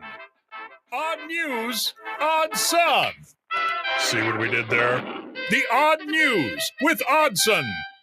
By the way, we're supposed to say who was qualified for the Kenny Chesney deal from yesterday on our show. Steve. Should we say Steve's last name? I believe, yes. That is the idea. Steve Eppenbaugh. Our guy, Steve. If you know Steve, tell him he has advanced to the next round of Do we think Steve is a Jaysker, or he shut off the radio because he was triggered about Nebraska baseball losing to Creighton? Maybe he's a White Sox fan who was triggered by your last segment. He could be anybody, but it doesn't matter who you are. You can still be registered to go to Kenny Chesney at the Sphere on us, folks. Hello. Exactly. We don't care. We can't discriminate, and we won't. We won't. Wouldn't dream of it. The opinions need to be shared by you, because that segment is coming up in less than 15 minutes. I have an opinion. But first, the odd news. Josh, what do we have? Well, we made fun of White Sox players in the last segment, and I apologize. This is another White Sox story. Oh no! What about what about the contestant? What about Steve? I didn't know we'd be doing these back to back when I pulled this story this morning. Sorry, I didn't either. That's okay. How bad have things gotten for the Chicago White Sox? Their fans are trolling them from beyond the grave. Oh no! John Bernard McDonald of Glen Ellen, Illinois, passed away on April 23rd. Matt McMaster, thoughts? And not a real tip. In his obituary, McDonald's family wrote that he passed away after a short illness surrounded by his family. The obit added he couldn't face another White Sox season after last year's record-breaking meltdown. Love when those happen. Yes. Obviously not uncharted territory. No. In 2017, a Nationals fan dogged the team after his, in lieu of flowers, send donations to the Nationals bullpen fund. Mm-hmm. The White Sox weren't even the only Chicago team McDonald trolled in his obituary. It noted that McDonald enjoyed playing golf, watching TV, re-sleeping. I don't know what re-sleeping is. I'm an idiot. Sleeping forever again, and Chicago sports, except the Cubs. He hated the Cubs. Wow. You know what's funny? Like, I wonder when the first time this happens to like a new franchise, you know, like the Arizona Diamondbacks, you know, it's going to have to be a while. Cause the Diamondbacks have only existed for like 30 years. It has to be like at least a generation or two, right? It's probably more than that. Like we're going to have an 80-year-old who has been a Diamondbacks fan their entire life. And if that's the case, I mean, it's going to be another couple of years before we get there. Now there are old Diamondbacks fans, right? But you didn't have the team team kind of grow life. up with you, and it therefore become kind of like a part of you.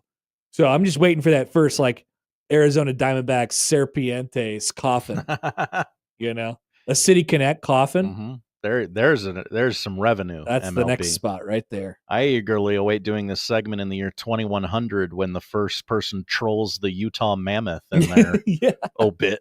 Yeah, that's right. That's kind of a cool rebrand. I like it. Yeah. We go to Kentucky for story number 2, where a woman said her young son was playing with her phone over the weekend and placed an Amazon order for 70,000 Dum Dum lollipops. Okay. A total. How much did that run you? $4,200. That's it. That's a pretty good deal. $4,200. I mean, that's not going to kill you, right? Obviously, you'd rather not spend it on 70,000 Dum Dums. Right. You're not going to get a good ROI on that because Dum Dums notoriously are free. Yeah. You've never paid for a Dum Dum. Poll question. Have you ever paid for a Dum Dum lollipop? I will do it. Okay. Meanwhile, I'll tell you about Lexington resident Holly LaFavors, not those kind of favors. Hey, said on social media that that's only for me. Was shocked left tackles to discover 30 cases of Dum Dums on her doorstep, each containing 2,340 pieces of candy. Her second grader admitted he had placed the order for suckers while playing on her phone. Each case retails for $130. Amazon initially agreed to allow LaFavors to return 8 of the 30 cases, so she started attempting to sell the others to friends and neighbors. She said in an update that after a long day of working with the bank and talking to a few news stations, Amazon contacted her and agreed to refund the entire purchase. Why would 8 be the limit? You can only return 8. It's interesting that they refunded cases. it. Yeah. You know, thank you, Bezos. Thank you, kind-hearted people who are working at Amazon. Thank you, Bezos. Yes. Josh, right? Thank you, Bezos. I knew you were going to say it. Thank you, Bezos. I mean, seriously, I didn't see that one coming. But they're pretty customer friendly over there. Yes, they're not employee friendly. In my experience. Yes. Poll question up, by the way. Have you ever paid for a dumb sucker? No way. Did I type that out correctly? Is that what you call it? A dumb sucker? Yeah. Are you a lollipops guy, or are those two different things?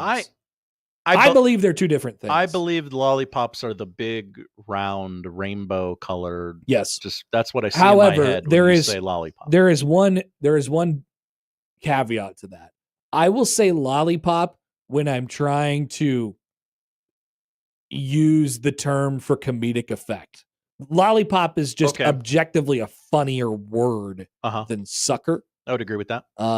So like, what's that guy? Look at that guy over there. What's he doing? Sucking on a lollipop? Like that's funny. I think a lollipop. A lollipop. Steph Curry expected to miss a week, by the way. Yeah, he's. I mean, apparently they're okay without him. Mm-hmm. We got Jimmy Butler. Yeah, that's right. Playoff Jimmy. We go to Ohio for our final story today. It appears as though Rocket Raccoon has fallen on some hard times. What? From Guardians of the Galaxy? Yeah. Instead of Bradley Cooper's plays him in the movies. Yeah. Because instead of saving the Marvel Universe, he's smoking meth in Ohio. Body cam footage from Springfield Township Monday evening is going viral after an officer pulled a woman over and told her she had a warrant out for her arrest. After putting her in cuffs, the officer returns to the vehicle and finds a raccoon sitting in the front seat, hands wrapped around a glass cylinder that was later revealed to be a meth pipe. The raccoon is giggling. Oh, no, I'm sorry. The officer is giggling while watching the raccoon. It's funny. Play. It's a raccoon. It's funny. It's a raccoon holding a meth pipe. It's hilarious. A person standing nearby then attempts to take the meth pipe from the little creature. She doesn't want him to have it, she says, but the cop grabs. Oh, this must be the one of the ladies who got arrested. Because the cop grabs her arm and says, "That's evidence," while trying to coax it away from the critter. They take away one pipe, but the raccoon, who cops say is named Chewy, grabs another and puts it to his lips as if he were smoking it, once again sending the officer into hysterics. Crack smoking raccoon? According to cops, they then searched the vehicle and claimed to have allegedly found a bulk amount of methamphetamine, crack cocaine, and 3 used glass meth pipes. Police arrested. This is a frame job. It wasn't my meth, Your Honor. It was the raccoons. They're framing Chewy. 55-year-old Victoria Vidal. You got to check her. You got to drug test her. Yeah, was charged with possession of drugs. Yeah, okay. All right, good. For anyone listening, they saw right through it. Yes, who may be worried about Chewy. Chewy is unarmed. Cops are reaching out to the proper authorities. Unarmed? I was never worried about him having a gun. Unharmed. Oh, excuse dear me. God. Cops are reaching out to the proper authorities to determine if Victoria had the right paperwork to keep him as a pet. Okay. So Chewy was a pet. I believe Chewy belonged to 55-year-old Victoria Vidal of Springfield Wasn't Township, just a random Ohio. crack smoking. No, raccoon. it wasn't. Hey, the cops opened the door to arrest her, and the raccoon jumped in. That cat writes in. Maybe Chewy should be armed, getting hosed like this. I ain't going back. They tried to frame my guy. What's the deal? That's not Rocket Raccoon, though. Although I could see it going sideways for the Bradley Cooper voiced character. I would watch that movie. The spinoff of Rocket, but it went falling on bad. hard times after the universe no longer needed the Guardians of the Galaxy. It's almost like the character arc of Ted.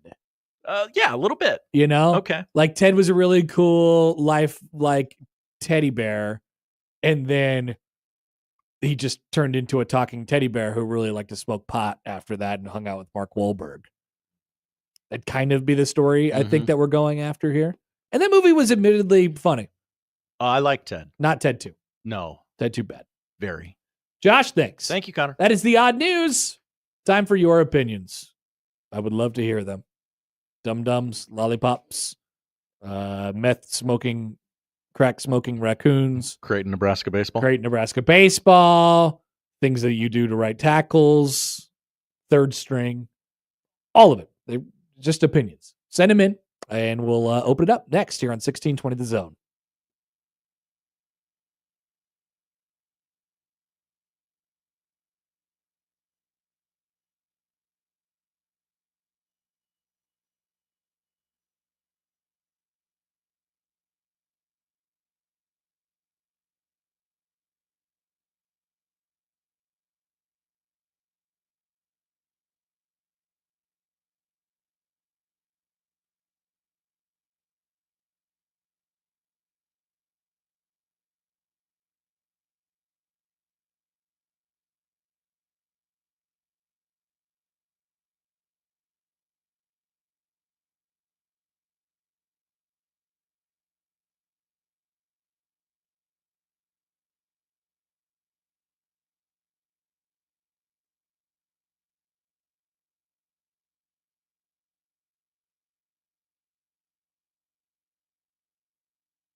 Honk, honk.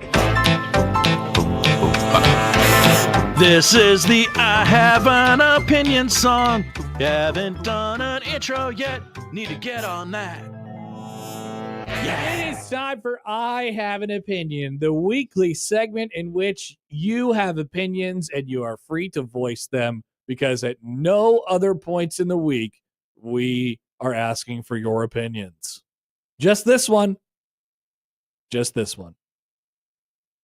Mike Stibbs writes in, we'll count this as an opinion. Nora Jones was in Ted. I'd die for her. Crecky said, Stibbs, that's the best take I'll see all day. Nora Jones is a babe. So if you're super into Nora Jones, that is an opinion, and you can voice that right here on this segment. Babe of the day at 1620thezone.com. Is it Nora Jones? Never been done before. Never been done before. Poll question up at Happer Show. Are you super into Nora Jones? I don't know what even she looks like. I have like a vague It's been a while. recollection. Yeah. Is she doing anything right now? I don't know. Yeah, she seems cool. I think Stibbs is touring across the country looking for Nora Jones gigs. Yeah, Stibbs going to he went to another Pearl Jam concert in Nashville. It's crazy. Big weekend for Nashville. Metallica was there over the weekend, and then Pearl Jam was there last night. Huh. They always say that Nashville is the whatever style of two bands those are, capital of the world. Hey, we're about to tear down Nissan Stadium and build a new one. Why don't we? Gotcha. Why don't we? Let's get wreck some bands everything in here? Yeah. So Another on Thursday. Stibbs is going to. All right, what are we cooking here with the Okay. opinions? Let's do it. Come on. The opinions are coming in. We begin with my email box. Colin in White Plains. Oh, interesting. What's this about? Aaron Judge? Actually, not. It's Yankees adjacent, not Yankees direct. The away. I have an opinion. Excuse me. The away uniform catcher's gear worn by Padres catcher Elias Diaz is the absolute worst looking gear in MLB. God awful. God spelled Gawd. All right. So let's take a look here. The Padres, of course, have oddly they have different road gray uniforms. They're sort of brown. Yellow and brown. Those are their main two options. Yellow and brown, same color, as we've always said. That's right. But for the catcher's gear, Elias Diaz has decided to go with all yellow. He looks like a bumblebee. Yellow helmet, yellow chest protector. He even has a yellow sleeve with yellow. And the catchers are doing this now. They have like full leg covers, basically, instead of just the shin guards. Mm-hmm. The shin guard extends all the way up on top of the knee. He's very annoyingly yellow. I actually agree with Colin on this one. I don't like when the catchers have like white gear, like all white gear. You know, I'm not like the catcher's gear should be black. Like it should be whatever color your team is with a few accents in there. Mm-hmm. You know, give me some stripes or some lines or something like that. I don't know. The all yellow, it's crazy. It looks insane. They look like Power Rangers. A bit much. It's a bit much. Good take. Thank you, Colin. It's appreciated. Let's go to O-Trips on the YouTube stream. Let's get O-Trips. people riled up. Oh, good. I have an opinion. Nebraska fans have no right to try and claim they own Creighton basketball. Wait a minute. Is this a claim that they're doing? Oh, yeah. Because what claim do they have to that? The way a rivalry works is the all-time record does not matter. It is who won the last time the two teams played. Really? It's all that matters. But what happens when the other team wins, say next year? Mm-hmm. Then what? Then what do they do?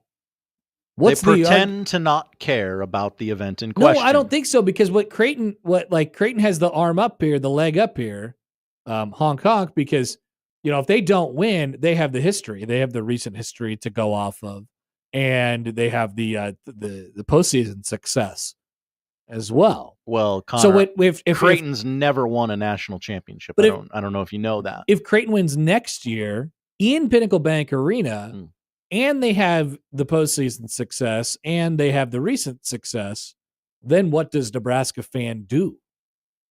What happens? They just say, let's play baseball? No, they can't do that. They'll probably say, I'll see you on Saturday in the fall. Yes, that would be one. That would be a fallback. That's what they would do. Yeah. Which that's always a very fun conversation. I don't understand what people don't get about that. I was talking to somebody recently about that who said that they listened to the show, and wow, thank you. It was one of the members of the band at the Billies. Whoa. One of the members of the band at the Billies. And I was like, guys, hit it. Drum roll, please.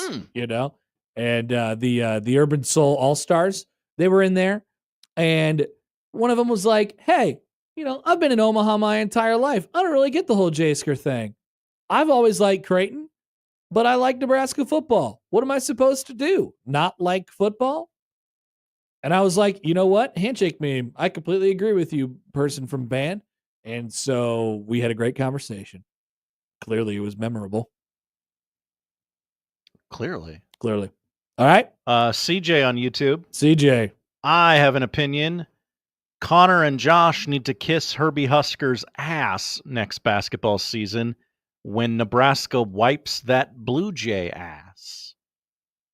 Okay, so CJ, what CJ is actually saying here is if Nebraska beats Creighton in basketball, I have to kiss Herbie's butt. Good bit. I will agree to this. Whoa! I'll find Herbie and kiss his butt. All right. Now we got something going. Now we got some steaks. How are we feeling now? What are you going to have to do, CJ? If the Blue Jay, are you going to go find Billy and kiss his alien butt? You're going to have to find the third string shooting guard and give him a favor.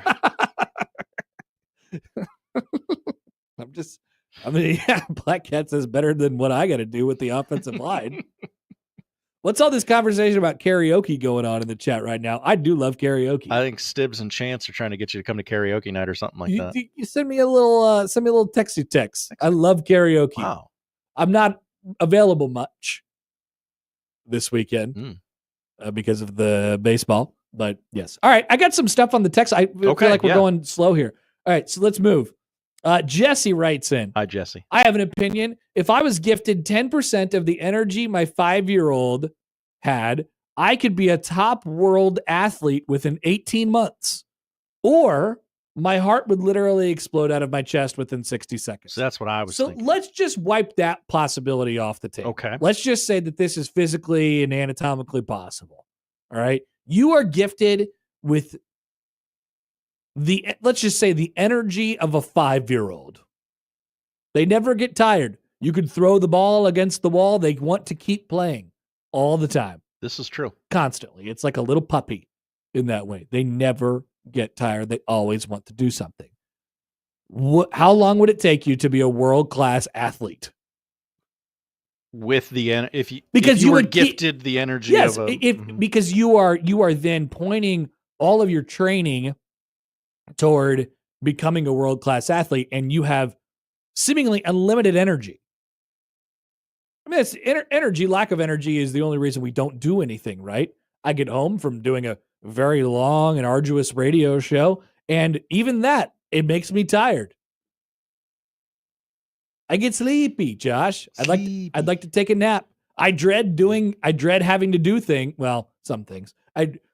Tomorrow, I have a pair of slow pitch softball games. I'm scheduled to have a pair of slow pitch softball games. That would have sounded really fun 5 years ago. It doesn't anymore. I don't have the energy for it. Yeah. I don't have the energy for it. But you're giving me the energy of a 5-year-old. I might be able to make my wildest dreams come true. They don't need to sleep. They can eat whatever the hell they want. They don't have to worry about eating salads. They don't have to worry about their livers and things like that. No. There's no concern for them whatsoever. Give me 3 to 6 months. I could be a top flight athlete. I could live on chicken nuggets and Mountain Dew and have no repercussion whatsoever. Don't give your 5-year-old Mountain Dew. I could, and it wouldn't matter. You're dead on about the chicken nuggets, though. Yeah. Get ready to buy chicken nuggets. It's an interesting thought process, Jesse. I'm on board with it. Costco doesn't make a bag big enough. From the 402. Hi, 402. I have an opinion. The Happer Show should give away some Jays baseball tickets for this weekend's game. I can make that happen. Yeah. Let me send a call. Let me make a call. Let me send an email, and we can make that happen. We will. Let's give away some tickets tomorrow or Friday for the weekend. Okay.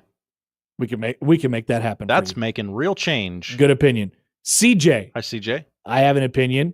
I hate brunch. It's mostly enjoyed as an excuse to drink alcohol in the morning, sleep in, and combine 2 meals into one. I'm not against any of those indulgences, but I hate that my whole day is wasted by one activity. Also, Creighton sucks balls. Whoa. That's what CJ said. That's the opinion. CJ, outside of that last sentence, that's a great take. I don't care about brunch. And frankly, I don't really care about breakfast. I like I like breakfast food, but I've found over years and years of trial and error that the risk is greater than the reward of going out to eat a big breakfast. going out to eat a big breakfast is, I mean, it ruins your I'm happy for all the breakfast businesses. There's many in town. So many. We love them all, but it's not for me. I can't do it. I can't physically go out, eat a big breakfast, and then be expected to be productive for any moments after that. The whole day. Over. Well, you guys are just eating too much. Yes. At 10 o'clock in the morning, and maybe this is just many, many years of doing a midday show. At 10 o'clock in the morning, my body wants a sandwich. It turns to sandwich time. And the only reason I don't eat a sandwich at 9:10, like I'm talking about a lunch, like a deli sandwich. The only reason I don't eat a sandwich is at 9 o'clock is because A, people will look at me weird, and B, it's not available. They don't have it at the stores or at the sandwich shops. They're not open yet. So, CJ, handshake meme with you on the first take, not handshake meme with you on the second take. Chris writes in. Hi, Chris. I have an opinion. Celebration by Kool and the Gang is the most overplayed song at weddings. Plus, what kind of gang was Kool and the Gang? What do you think? Celebrate good times. Come on. I think that song is mostly used as a filler now. Right? It's never the highlight song anymore. It's kind of just Not like, anymore. I'm imagining the situation they play that at weddings is like we have the bride and the groom and the wedding party have all had their like walkout. That's what they're doing now. Like, hey, welcome the bride and the groom, and they're back, and they're walking and they're high fiving. They're trying to get to their table and eat dinner, and Celebration by Kool and the Gang is playing in the background, and nobody hears it or is listening to it. It's just filler music. I feel bad for Kool and his gang, but that is what that song I think has become. Thoughts? I agree. Yeah, Seems like you're working on. Are you got something else going over there, Josh? I was tweeting a poll question. I was sending an email. I believe. I know you're doing a lot. That Celebration is that sort of early part of the evening where there are still olds at the wedding, and you're trying to get them out there. You fire off Celebration. I think it's like it's like an interim song. Maybe you're in between. You're trying to go from slow to fast or fast to slow, and people are transitioning off to on the dance floor, right? You're getting different people out there, like Josh said. You're playing Celebration by Kool and the Gang. Is it overplayed? Of course. Am I annoyed by it? No, because it's never the focus. I don't think, in my experience, anyway. I'll grab a drink. I'll stand behind my wife as she converses with people. I'll pretend to hear what you're saying because it's a loud room and I can't hear worth a bleep. Venmo Chris writes in. Hi, Venmo Chris. I have an opinion. I think the J-Sker thing wouldn't be weird if they were on different levels of competition, but being a fan of two rival schools in different sports is just weird behavior. It gives off big front runner energy, like an Alabama football fan cannot be an Auburn basketball fan. That's weirdo type of stuff. Hey, guess what? Venmo Chris. Alabama and Auburn both have football. Yeah. This is where people have their biggest problem with this thing. It's like, well, see on Saturdays in the fall. It's like, sorry, I don't have any other options. I grew up in Omaha. Many people who listen to the show grew up in Omaha. I grew up liking Creighton basketball. Yes, they were good at the time. That's probably why I gravitated toward them. And then I viewed Nebraska football as a completely separate entity. Even having the understanding that they play each other in basketball every single year. It never felt like a big deal to me back then until I got inundated into the Nebraska, culture and went to the university and then understood, oh, okay, that people feel some type of way about this stuff. I never really did. I never felt that way about Nebraska growing up in basketball, but I've always been a Creighton fan. Hey, and now I certainly have a very good understanding of it. People get real triggered about it. Super triggered. So easy to trigger them. I remember CJ had the brunch take. Yeah. And then mentioned about the sucking of the the Creighton thing at the end. Text from the 402. Hi, 402. CJ, I will snipe your ear from Whoa! Section 220. 220 This is boys! Section 220 boy. Let's not joke about sniping people's ears. That happens. No, it was a little specific for my liking, but I read it. This is I have an opinion. From not our opinions. From 757. 757. I have an opinion. Adults who hate on other adults for indulging in chicken nuggets are just insecure. What's an NPC? Non-playable character?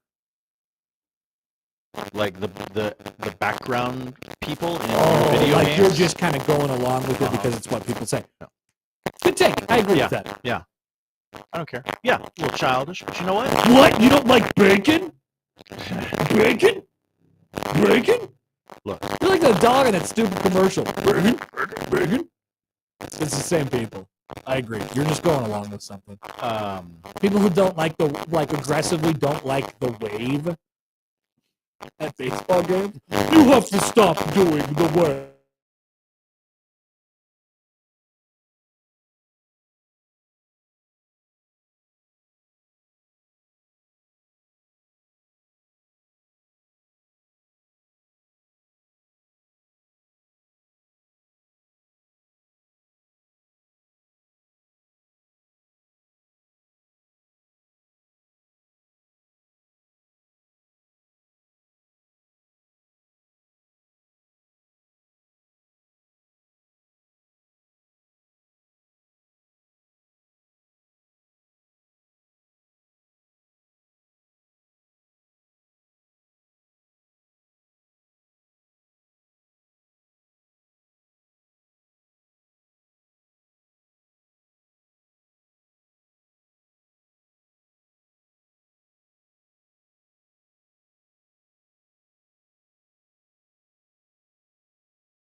Wanted to save for later. We'll get to that. Don't worry. Here is John.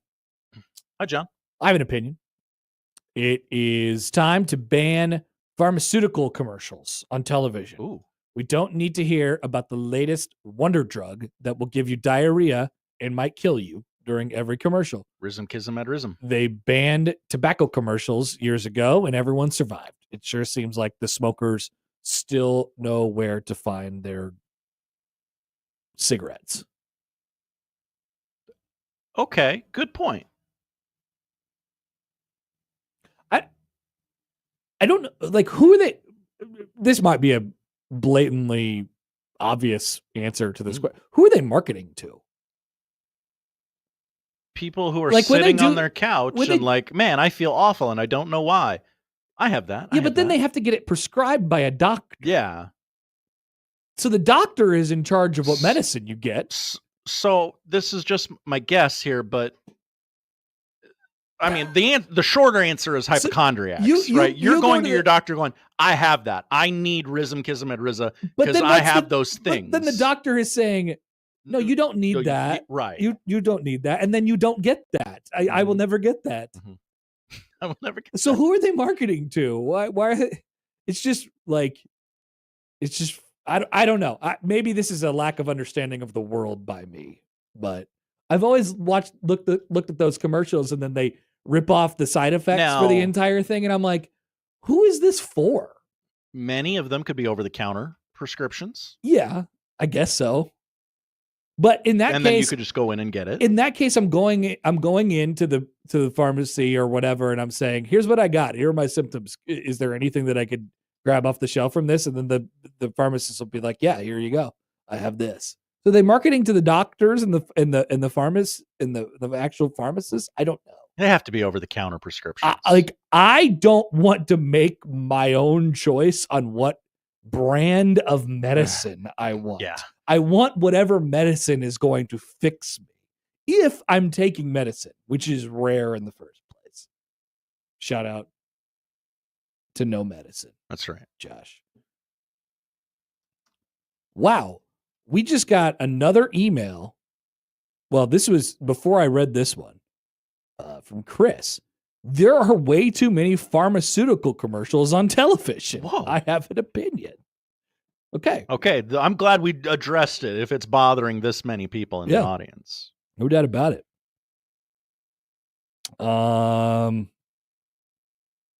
We have any more tweets? Let's take a look here.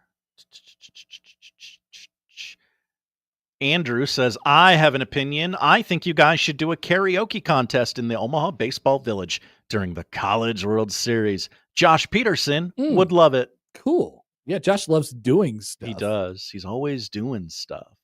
One from Mark. I have an opinion.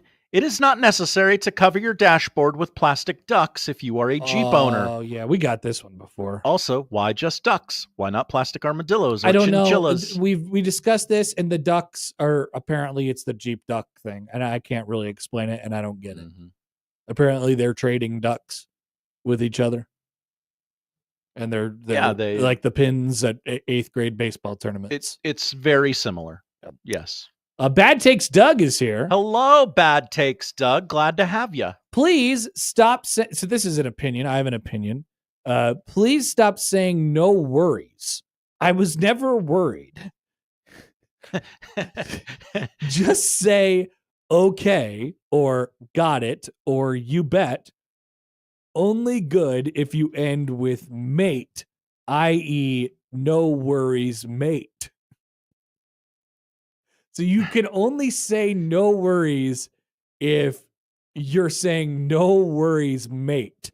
If not, do not say no worries at all. This is very interesting, and I'm glad that you emailed us, Bad Takes Doug. It's appreciated. I'm ready to rule. Okay. I agree with Bad Takes Doug. Whoa! Why are we saying no worries? Are you saying it in an accent? I don't know. Hey, no worries, man. I don't know. Just say. So. Okay. Oh, hey, sorry, I bumped into you there. Oh, no worries, man.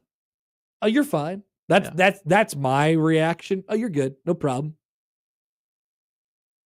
I don't go to no worries, but I do hear hear people say no worries, and that feels like the people who want to do something like extra. They want to say, they want to make their don't worry about it more memorable. Right. That guy said no worries to me. Sometimes tone is hard to figure out over text. So, I want you to know that this is not a big deal. No worries. Old Man Doug writes in response to the Bad Takes Doug. Hi, OMD. Remember, Bad Takes Doug is not Old Man Doug. Important correction, distinction, whatever you want to call it. Sure. More on J-Skers. Jeff, I have an opinion. Jeff? J-Skers should just go be Hawkeye fans or something. We don't want you. All right. What if every fan base could decide who gets to, okay, it's May 1st. We're going to welcome in these prospective fans. We've gathered everyone here at Memorial Stadium. You have to stand on the 50-yard line and plead your case.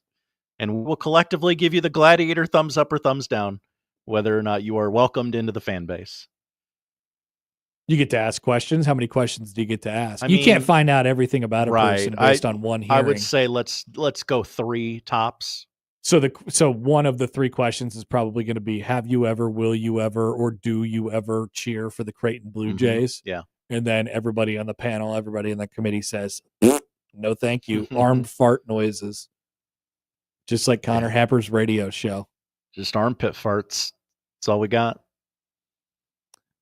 People get real triggered about this stuff.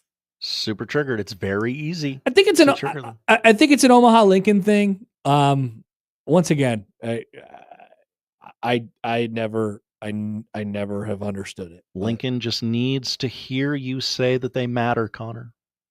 They do love mattering. They do love when people talk about them. We could talk about how terrible their roads are constructed, But I think everybody to a certain extent likes when people talk about them. They love being covered. I did like hearing Pat McAfee say those nice things about Omaha Monday even night. Though he was wrong completely. Well, mostly wrong adjacent. He did say the College World Series, and for that we appreciate it. Mustache Adam writes in, you don't like chicken nuggets as an adult? No worries. That would be old man, not old man Doug's, bad takes Doug's. Don't get him confused. Worst nightmare. All right. Is that all we have, I believe Josh? so. All right. Let's wrap this thing up. Thank you for participating, and I have an opinion. Today, you have given us one piece of homework, and it's to find Creighton baseball tickets for the weekend, and we will do so as long as we remember this. Once again, we're pretty good at remembering things. We have a long track record in history of remembering things that happen on the radio show, especially that Caitlin Clark thing. We'll get to it. We will get to it. Back after this on 1620 The Zone.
There's a text from the 760.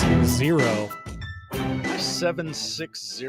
Yeah, California way. California way. They got the internet out there. Says Lincoln, this person speaks for Lincoln. Lincoln could really give a shot. That's what it says. What Connor Happer says about Lincoln.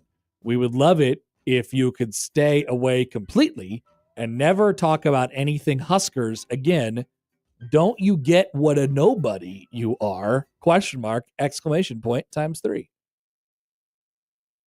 Just a couple of observations from that quick text message. Mm-hmm. The person who called you a nobody, we have them listed in our contacts from the text message machine as just a phone number, not a name. They have texted many times before. Yes. So we don't know their names. So they are the nobody. And the nobody Wow. listens No, to I'm not saying us. that. I don't want to flip it on them. Maybe I am a nobody, Josh. Maybe Just I a am. couple of But nobodies. I just want to say that I was never proclaiming to be somebody. That's true too. Never said that. Never proclaimed to be somebody. Don't put it on the internet that I was proclaiming to be somebody. I am me. I don't know why I have this job. I can't explain it to you. I just talk on the radio, and they let me keep doing it. Mm-hmm. That is true. And so that I will continue to do. Speaking of Lincoln, let's go back to Lincoln. I'm not going back physically. Okay. There's a video from Lincoln. Whew. There's a video. Okay. By the way, Bayamon says, "You guys are somebody to me." Heart emoji. Thank you, Baymon. Stibbs says, "Everybody is somebody, Connor. Oh. You are important." Thank you. That's society today. Thank you. It's appreciated. You should check out our mental health campaign going on right now at 1620thezone.com. Anyway, back to Lincoln. This is from the equipment room. I don't know if this was an outtake or on a vlog or something like that of the bus boys. So Will Compton, Taylor Lewan, they're taking a tour of the equipment room at Nebraska. And Taylor Lewan, former Michigan Wolverine, mind you, gets his paws on a Nebraska helmet. I have a video, Josh. All right. Here is this clean audio? Like they're not going to swear? I watched it once and I wrote it down last night and I wanted to include it in the show. And then I thought about it again this morning and I'm like, wait, they go 30 seconds without cussing in this? And yes, they go 30 seconds without cussing in this part. Ladies and gentlemen, they did it. Great job by them. So here is a clip from that weirdo vlog. Nervous. Feel solid. They got to do something about that end though, man. Change the font, you mean? Yeah, I just think look at black, white, red, whatever. All the colors are great. I love the color scheme of Nebraska. And real fans are gonna hate this, but something about that Times New Roman bold, it's just it doesn't have the presentation I want it to have. Oh no! Oh no, Taylor! First of all, bro does not know fonts. That ain't Times New Roman. Get ready to learn fonts, buddy. We're going to send Taylor Lewan to fonts school. Boy, I guess they didn't teach that in Michigan with your Michigan man education. I'm guessing Taylor Lewan didn't write a lot of term papers. Fonts boy. Definitely not Times New Roman, as Dave writes it. So that's problem number one. We don't know fonts if we're Taylor Lewan. The second thing is the take, right? That Nebraska needs to do something, quote, do something about their iconic helmet. And the third thing is, it can't be taken out of context. He went to Michigan, home of the dumbest helmet of all time. Whoa! Oh, we have wings on our helmet. It's very cool. Why do we do this? Nobody ever thought to ask. It's because we always have done it. He should know out of anyone who's ever had a take about a helmet, that tradition on the helmet is the thing that matters over anything. It doesn't actually matter if it looks good or not, unless you're one of the new age programs and you're trying to make a name for yourself or something like that. Like, oh, that's a good helmet. Shout out to Oregon with all their cool, nice new helmets, or, like some group of five, like FAU or whatever, something like that. Like, that's a good helmet. No, if you're one of the long-standing traditions in college football, like Nebraska is and like Michigan is, it actually doesn't matter what it looks like. It's just the fact that it's been untouched for 100 years. Ask Alabama or Penn State. Exactly. It doesn't matter if the helmet looks good, just that it's really old. Untouched by man for 100 plus years of college football. They've always looked the same. So Taylor Lewan, out of all people, should know exactly why it will never be touched. And yes, you can have alternate helmets just like Michigan does. And, You could do the interlocking NU or whatever, but come on. It doesn't matter that they're bad. It doesn't matter that the helmet is bad. That's right. It's good because of the tradition. It's not good because of what it looks like. It's not held to the same standard as everybody else. Penn State's helmet is an iconic helmet. It's blank. It has nothing on it. It's literally blank. It's white. It's white. Nothing. Alabama's helmet is maroon. It has a number on it, depending on what number you're. That's not a good helmet. It's ugly as hell. But they've done the same thing for 100 years. Taylor Lewan should know this, and he should learn fonts. This, among many things, has, of course, riled up the Husker fan base on the internet. Have you seen this? Have you heard about this, Josh? They're not soft. They're not easily triggered. That's the overarching theme of today's show is that Nebraska fans, please calm down. I understand if he said the same thing about Penn State, like, hey, why don't you put a lion on there? Why don't you put Joe Pa on the side of that helmet there? They would be reacting the same way.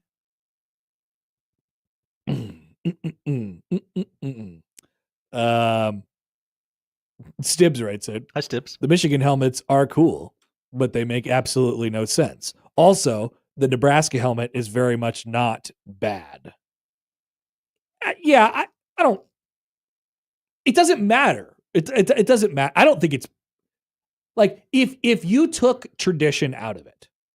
Okay. If you took tradition out of it, and you were creating a new helmet for the University of Nebraska Cornhuskers football team, it would not look like that. No. It would not look like that. No.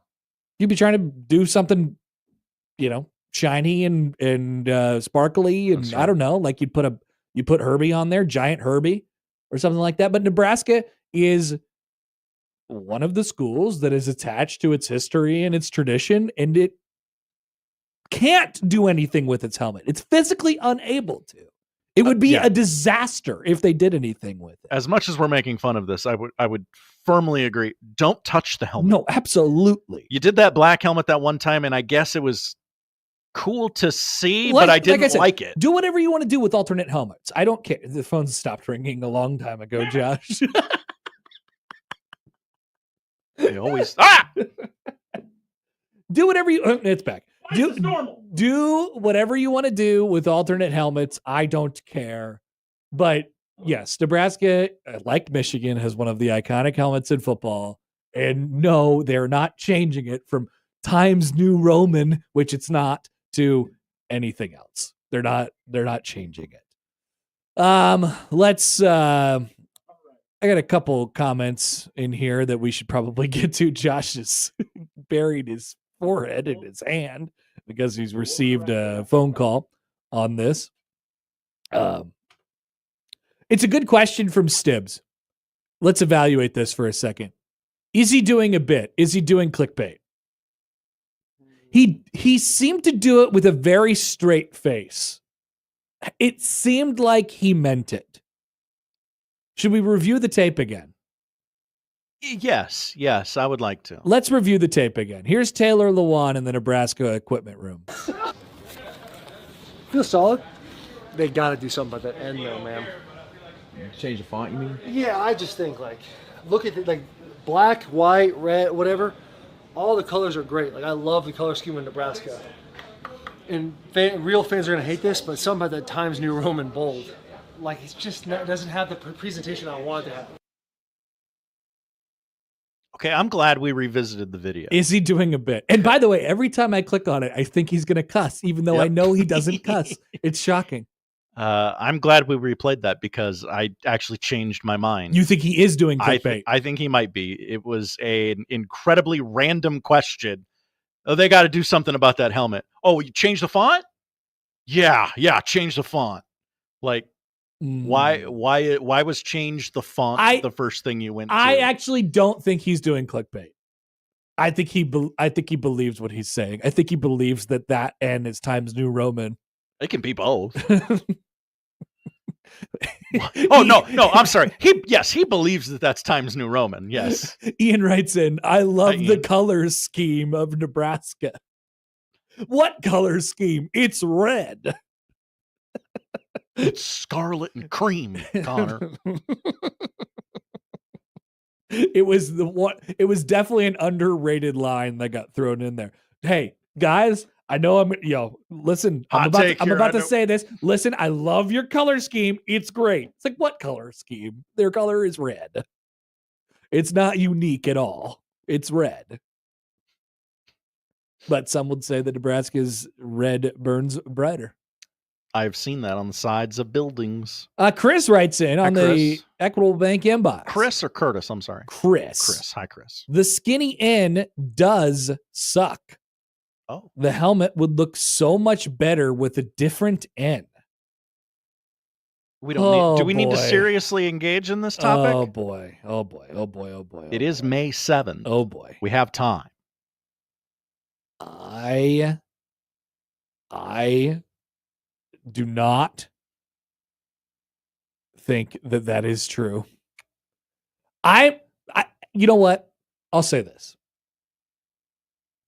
If they were, which they are not and will not, but if they were to ever peel that skinny little N off the side of that helmet, I would be concerned about what would happen next.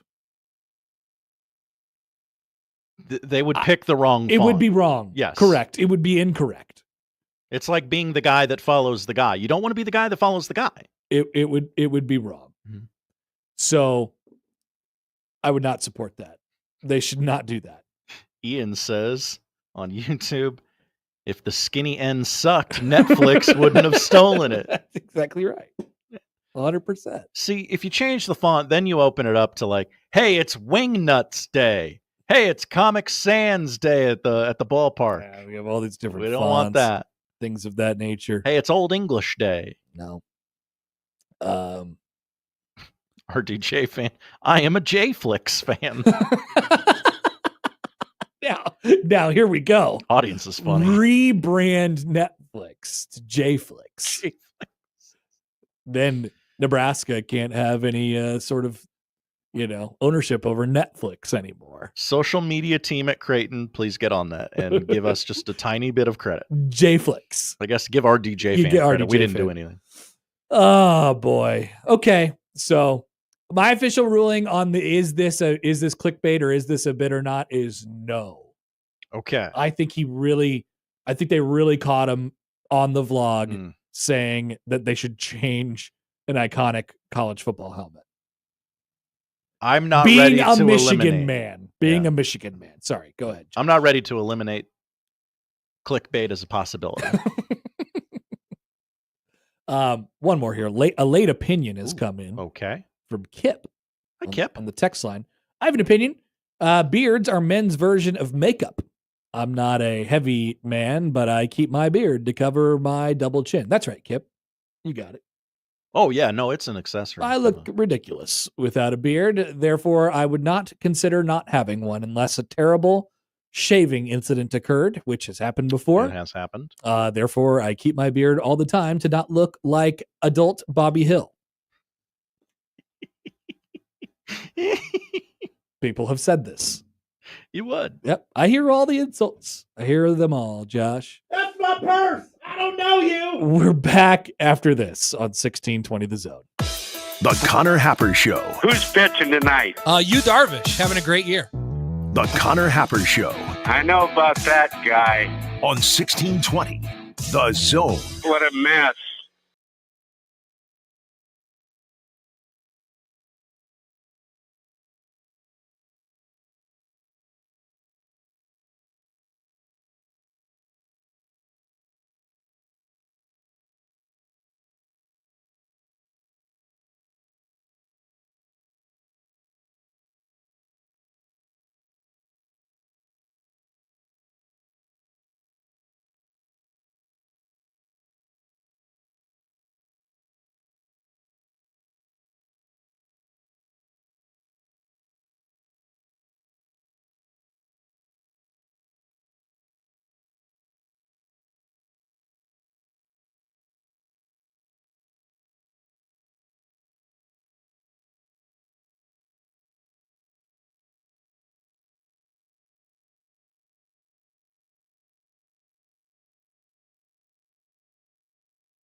When it comes to concrete repair, Everlevel has some serious game. Coach Greg McDermott here to coach you on why you should choose Everlevel Concrete Repair.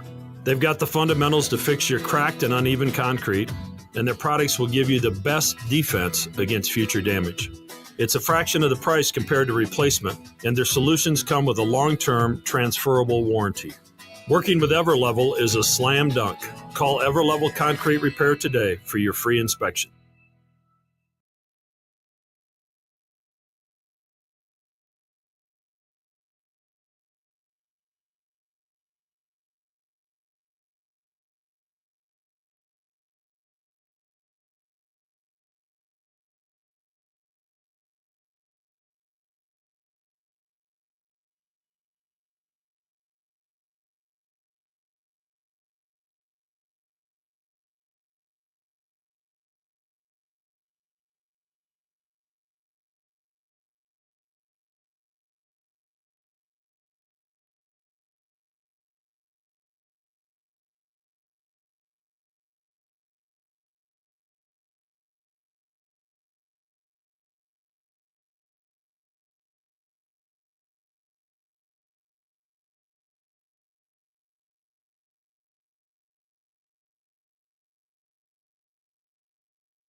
Let's get back to the Connor Happer Show on 1620 The Zone. Here comes the clown.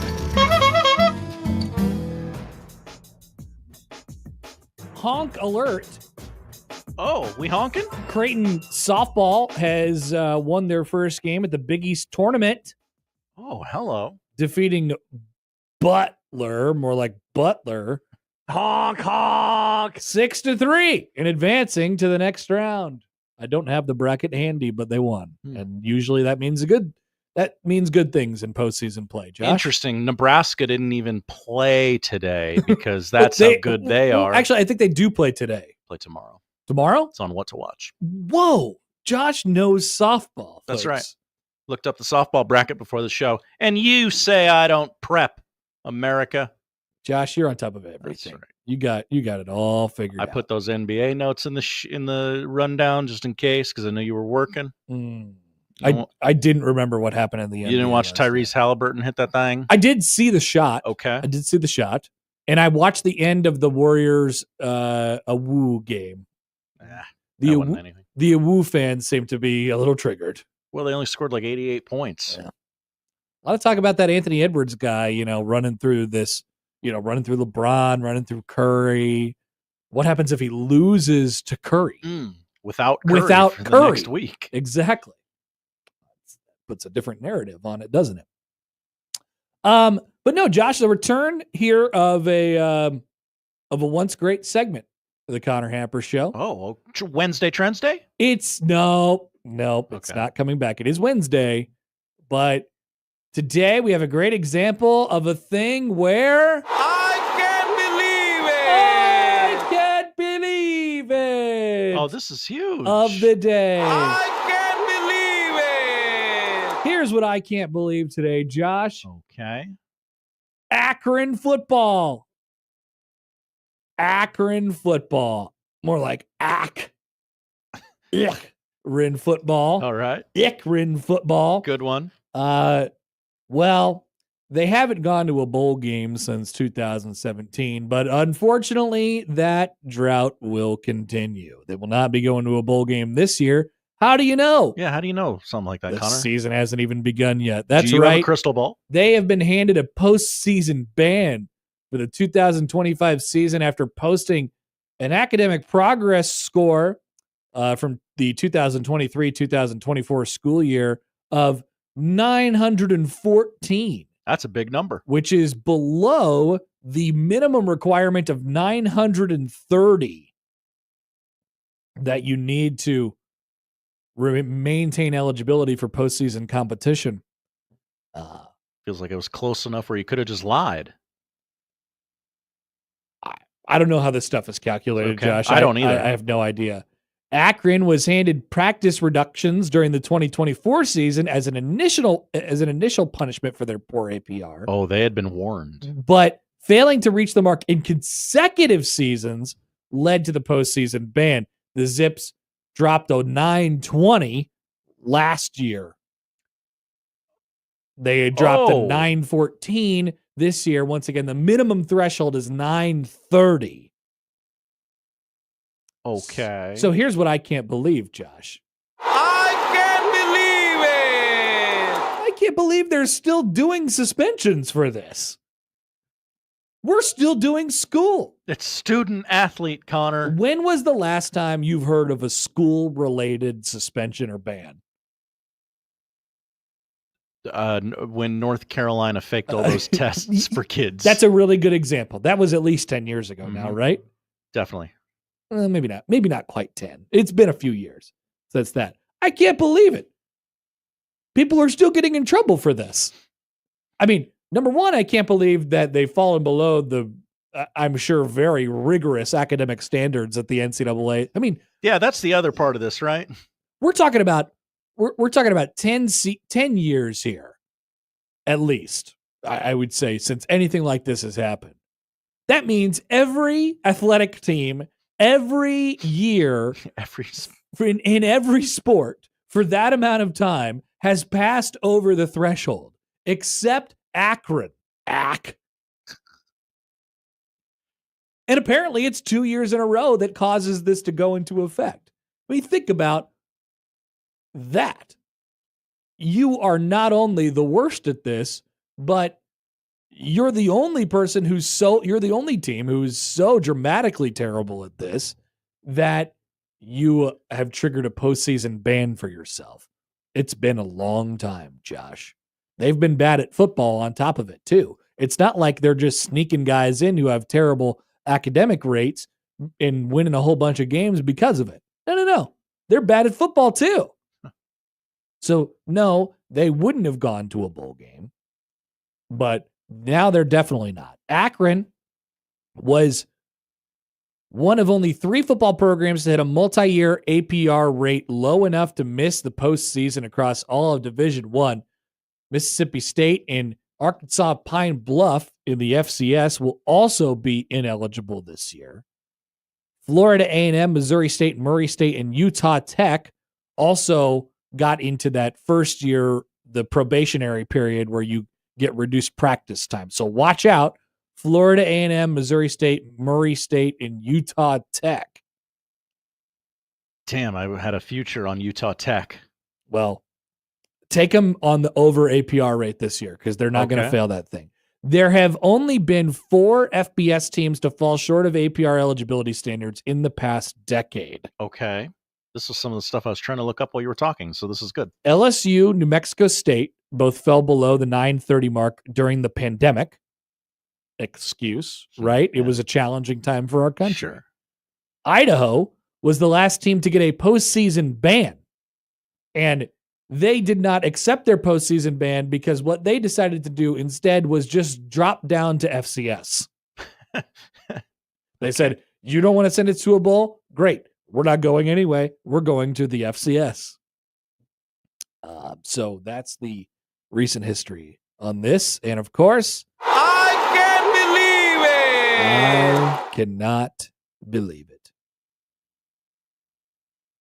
And you better score well on the APR because if you don't, then you can't go 5-7 and go to a bowl game. Yeah, how are you going to back into a bowl game? Exactly. Nebraska did that once. Mm-hmm. People forget that.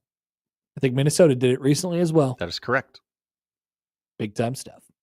All right. That's your I can't believe it of the day. Good. I can't believe it. I really can't. I didn't know that this was still happening. I didn't know that the NCAA still A, had any control, or B, had any stones to actually enforce anything. There's one thing we still know how to do. Suspend people for not going to class. For ridiculous reasons. Yeah. Chris writes in. Hi, Chris. I guess that answers the question of is 9:14 9:30. Never under the microscope by me, but it does answer that question. The answer is no, it is not. There is a difference between 9:14 and 9:30. All right, we're back with Mitch Sherman coming up next on 1620 The Zone.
Who do you want to talk about first?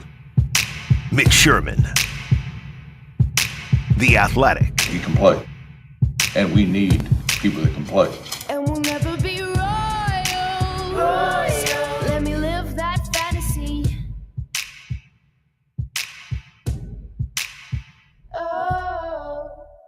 Mitch Sherman, The Athletic. On The Connor Happer Show. On 1620 The Zone. He can play. All right. We all laugh at the Chicago White Sox from last night, and we all wonder when Jack Caglione is going to make another summer trip to Omaha and then down I-29 to Kansas City. And Mitch Sherman is wondering the same. He joins us now on the Prairie Flower Casino Zone hotline. Hi, Mitch. Hey, Connor. How are you? I'm good. Are you wondering about those things? I'm definitely wondering about those things. That is on my mind, especially after seeing Jack hit 2 bombs yesterday in AA. I know the Royals don't want to rush him, but as the weather heats up sure would like to drive down Highway 370 and see him at Warner Park. I would. I really, really, really would. Okay, so today's a big day, maybe in the courts. What could, like, on the base level, as things potentially get thrown out the window or not today, as it pertains to the House settlement? What is the immediate sort of result of this, as you see it from your perspective? Well, it depends what happens. I mean, I think for a long time with this settlement, as we got closer to April 7th, which was a month ago, and the judge in California was set to hear the proposal or rule on the proposal from the NCAA and the major conference leaders, it just felt like we were looking at a rubber stamp situation. You know, revenue sharing had been long discussed, and it was going to happen and ultimately is going to happen. Roster limits, all of the things that come with the settlement. And then, you know, she threw a curveball, so to speak, with the objections to the way that roster limits were being managed and how it would remove opportunities or eliminate opportunities for some athletes. And the last month has been, you know, somewhat dramatic in the sense that, well, we're not entirely sure if the judge today, I don't know if the ruling will come today, but she's set to get the final proposal today. I don't really know. Is she going to approve the settlement? Seemingly yes, but there's that possibility out there that she could deny the settlement and send it to a trial, which would last for a long, long time. And, you know, how it affects Nebraska and college sports is quite a bit different in that scenario. Like, that's a chaos scenario. But if it goes through and the settlement's approved, then it's business as usual, and Nebraska can start making firm plans to dish out $20 million to its athletes over the next year, starting in July, and to implement roster limits, whatever they look like. We're not entirely sure there. How do you think Nebraska, from an administrative level, like, actually, like, how do you think they want this to go? Like, do you think they want a hard cut or I mean, I know Dannon's talked about the grandfathering, and Rule has obviously talked about it because he's the one who's got to deal with it from a football coach standpoint. But as we talked about a little bit, like, it is also a cost cutting measure to get down to the 105 as well. Like, how do you think Nebraska truly wants this to play out over however long it takes? I think Nebraska would be just fine if there's a number that it's allowed to have in somewhere in the 115 to 120 range this year. And that's not far off from where the Huskers are at now. 123 coming out of the spring, added a kicker last week, going to still add a punter. So 125. Some of those players are injured and are going to miss the season, so that brings you down. And they won't count against the 105 in any scenario. So that brings you down a bit, and there's going to be a little bit of attrition. There's 4 months left until the season begins, so you're going to have a little bit of attrition. And so if you don't have to have too many of those difficult conversations, at this point, I think most of the players who are on the team really want to be there. Like, you're not dealing with too much of in the category of players who are just kind of holding out for a scholarship. And there's some position groups definitely that have room to trim a bit, but as far as like just the people, the players, like, I think most of them, all of them, want to be there. So I think ideally for Matt Rule and Troy Dannon, Pat Stewart, we put him in the triumvirate of important people when it comes to this stuff, the Nebraska GM. I think they'd like to see it in the 115 to 120 range this year. How do you think Nebraska scale down to 105? Right. And you wrote about this a little bit from your story in The Athletic today. Like, all the things that Nebraska has done to sort of position itself for kind of whatever happens, obviously more geared toward, hey, we're going to be at 105 and we're going to have to, go to the $20.5 million to pay the student athletes, and they're promoting lawyers and are people with law degrees in their athletic department and stuff like that. Like, Nebraska, I don't think it's a unique situation that they've positioned themselves well. I think there is a lot that have been preparing for this for a long time, but it does feel like Nebraska, when this comes through, has a plan and has a pretty good understanding of exactly how it's going to look at this point. Yeah, I mean, imagine past Nebraska regimes, whether it's the Steve Peterson, Bill Callahan regime, whether it's the Tom Osborne, Bo Pelini regime, Sean Eichhorst, Mike Riley, Bill Moose, Scott Frost. I don't think that there's another duo out there that has operated at Nebraska that would have been equipped, positioned, whatever you want to call it, to handle this kind of landscape altering change in college sports anywhere in the ballpark of the way that Rule and Dannon, it started with Trev Alberts for sure, with his understanding of what things were going to look like, and he set the stage for Dannon, but who came in a year ago. But I don't, Nebraska's had some good people in some of those spots. Like, just because the Huskers haven't won championships in the past 20 years doesn't mean that like those coaches and ADs were inept. I mean, absolutely not. Like, they all had good qualities, but they have the right people now to formulate the plan that's needed. Like, there have been plans that were needed that were far less complex than what Nebraska has to do here in 2025, and you did not get the same kind of confidence in looking at what the school had attempted to do in many of those situations. A lot of times, Mitch, you hear whether it's administrators or leaders or whatever at Nebraska, even coaches, talk about how they want to be. I remember first the conversation like in the NIL space, right? We want to be leaders and trendsetters and all that stuff in the NIL space, and I think it's a similar conversation here as we move into this kind of new world. My question is this: what does that do? Like, what good does that do if Nebraska is a leader and a path, forger in a space like this? Well, I mean, it depends on in what way they're leading. I think when they say they want to be a leader, I think they want to be the one that kind of establishes the protocol.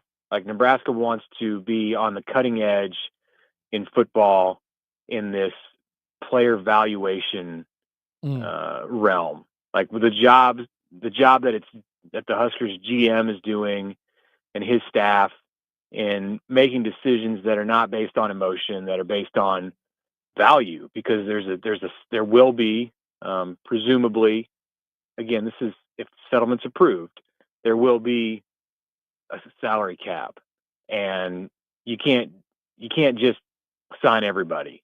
So, NIL gives you some wiggle room, but we still need to see how that's going to look too. And some of that is also in front of the judge. So if you're a leader, I think it means you're well organized, and I think it means that you can be out in front.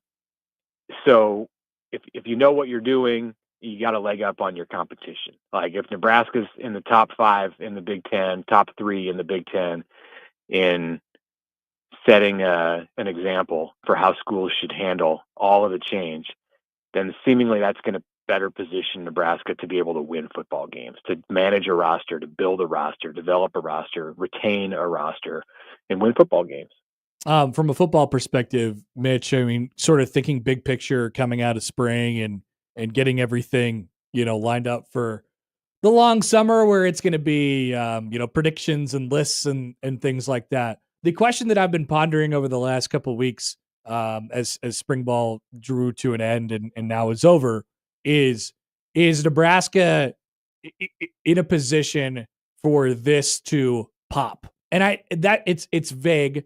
But I think the more that I hear people talk about this, the more that they're, ready to kind of jump on and say, all right, maybe this is the year it jumps from 7 win. You got to the bowl game and you won it last year to 6 or 7 wins to 8 or 9. What would that look like for you? And I guess, where are you at on the thought process of is this ready to pop? Yeah, well, I'm kind of at a point where predictions aren't really all that interesting to me. I don't think they matter much. There have been many times in the past decade or 2 decades where I think smart people have thought this is the year that Nebraska gets back on track, and yeah, it hasn't really ever happened in the way that like the optimistic people would have wanted. Some 9-win seasons in there for sure, which would sound really good right now, and that would be considered popping now, but it wasn't at that time. It wasn't getting over a hump that the Huskers had failed to clear in many recent years before that time. So what would it look like if Nebraska were to pop this year? I think an 8 to 9 win season could do that. Yeah. 8 is just one more than what Nebraska had last season, as you know, but it could look like that. If you beat Michigan, that's popping right there on that day. Yes, that would be a significant win, right? Right. There's other things like that too. How do your games look in the fourth quarter? How does your quarterback play? The things that have plagued Nebraska. Beat Iowa in a game that doesn't have to come down to the last second. That'd be nice. Those are all things that would be characteristics of a season, I think, that you could look at the end and say, wow, they really popped that this year. It don't need to go to the college football playoff. But it'd be nice to be in the conversation, right? There's not that big of a gap, Yeah, right. Wouldn't it be something to be ranked in the 15 to 20 range or somewhere around there in late October and November, and like have the TV show on and Nebraska gets discussed? I think all of that stuff would be categorized as what we're talking about here. Yep. I'm with you. So get ready for a long whether you like it or not, Mitch, there's going to be predictions. There will be many. Mm-hmm. Yeah. I'm sure I'll make some. So I would think so as well. All right. Good to chat as always, and we'll talk to you later. All right. Thanks a lot. Mitch Sherman from The Athletic also absolutely is the GOAT of the Locked On Nebraska podcast. I read somewhere he carries the Locked On podcast. He does. Can't remember where I read that. He 100% is. People are talking, though. Yep. All right. Let's take a break. Okay. A lot of time to talk about whether or not it's going to pop, Josh. Is it, though? Is it going to pop? Pop. I don't feel it. I'm not feeling it. Whoa, you're not feeling a pop? No. I've said this before. No, I've explained why plenty of times. I don't feel it at the moment. But so we're gonna get into honk. This is not a Creighton thing. We're gonna talk about predicting predictions. Coming back on the other side, okay. Predicting predictions. What are people going to predict? Every year there's a consensus. Yes. Right? Yes. Every year there's like a safe one. Right? Well, and then there's blank if I'm feeling safe, blank if I'm not. There's somebody who's like, well, it's almost always on the positive side, but the prognosticators are always there's always going to be somebody who jumps out there and says, this is it. This is the year that they're going to win 10 and they're going to go to the college football playoff and everything is going to be back and we'll all be extremely happy. I don't see a loss on the schedule, guys. Right. And somebody will say it. So there will be that. But I'm not talking about that guy. I'm talking about what is the safe one. Last year, the safe, I think the safe one ended up being 7-5 or maybe closer to 8-4. I can't even remember what I predicted last year, but that's what the summer is for. We nail all these things down. So predicting predictions when we return on 1620 The Zone. But first, a reminder that this week's Zone Deal is to Backlot Pizza and Kitchen, 204th and Q in Elkhorn, specializing in Detroit-style pizza, but it's not just Detroit-style pizza. Smash burgers, shareable appetizers, more, a great cocktail menu, a Sunday brunch buffet, a spacious outdoor patio, and I think they got an indoor one in there as well, if you call that a patio. Whatever it is, there's a lot of space at Backlot Pizza and Kitchen, including the welcoming atmosphere and exceptional food. Gary and Matt have vouchers for $50 all week, or if you miss those, you could check out the Zone half-off deal, $50 of vouchers for $25 Friday at 9, 1620thezone.com.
Here's a comment from Jordan on YouTube. Hello, Jordan.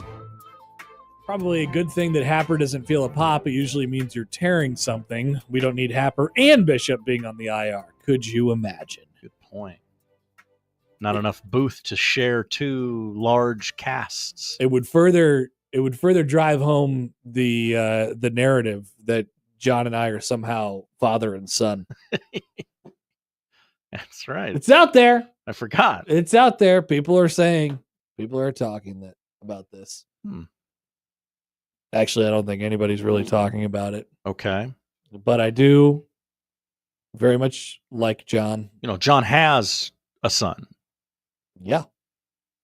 Couple. Mm-hmm. I wasn't confident enough to say a couple. I didn't know. Okay. We got a couple things to cover here in this segment before we get out of here. Okay. Predicting predictions is number one.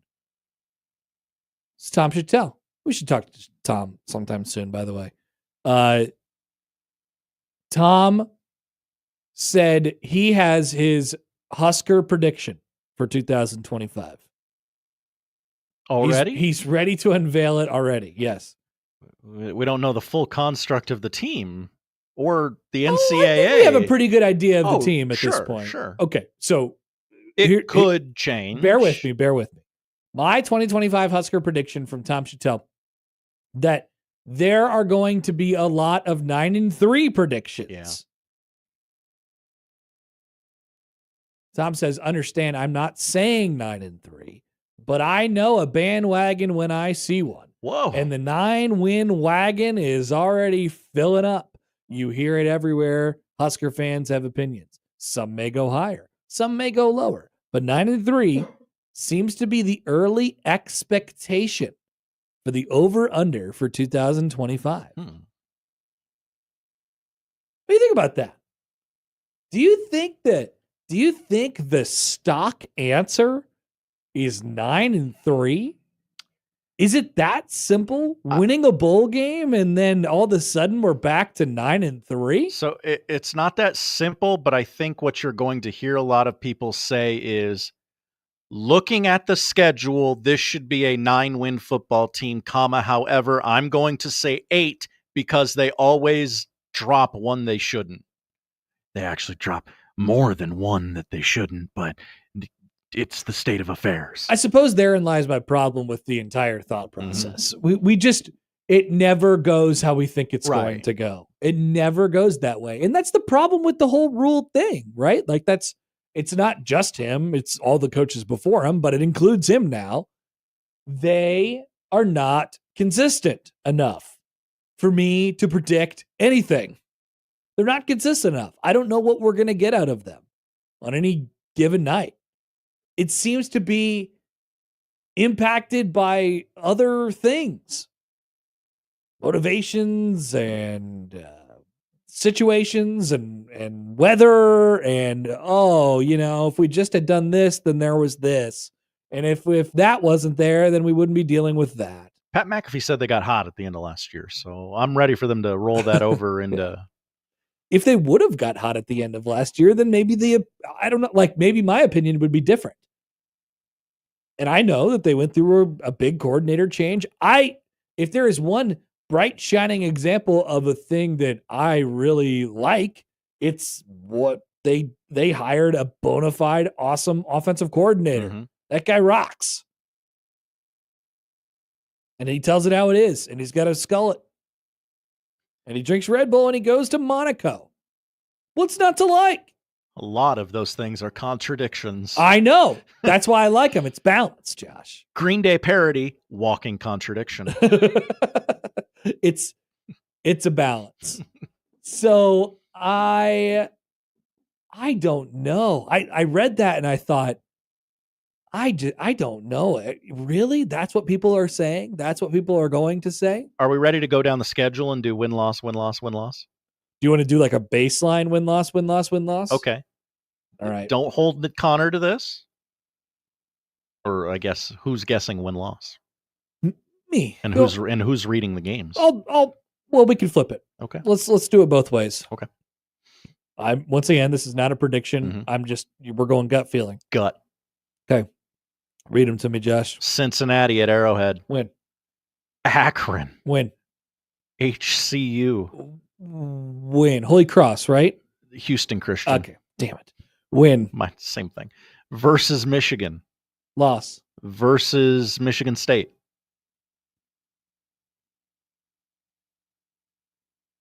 Win. At Maryland. Win.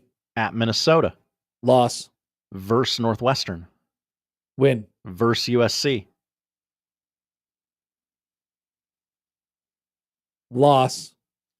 At UCLA with, I don't know, maybe some 1620 The Zone fans in attendance. Stay tuned. Nice. Can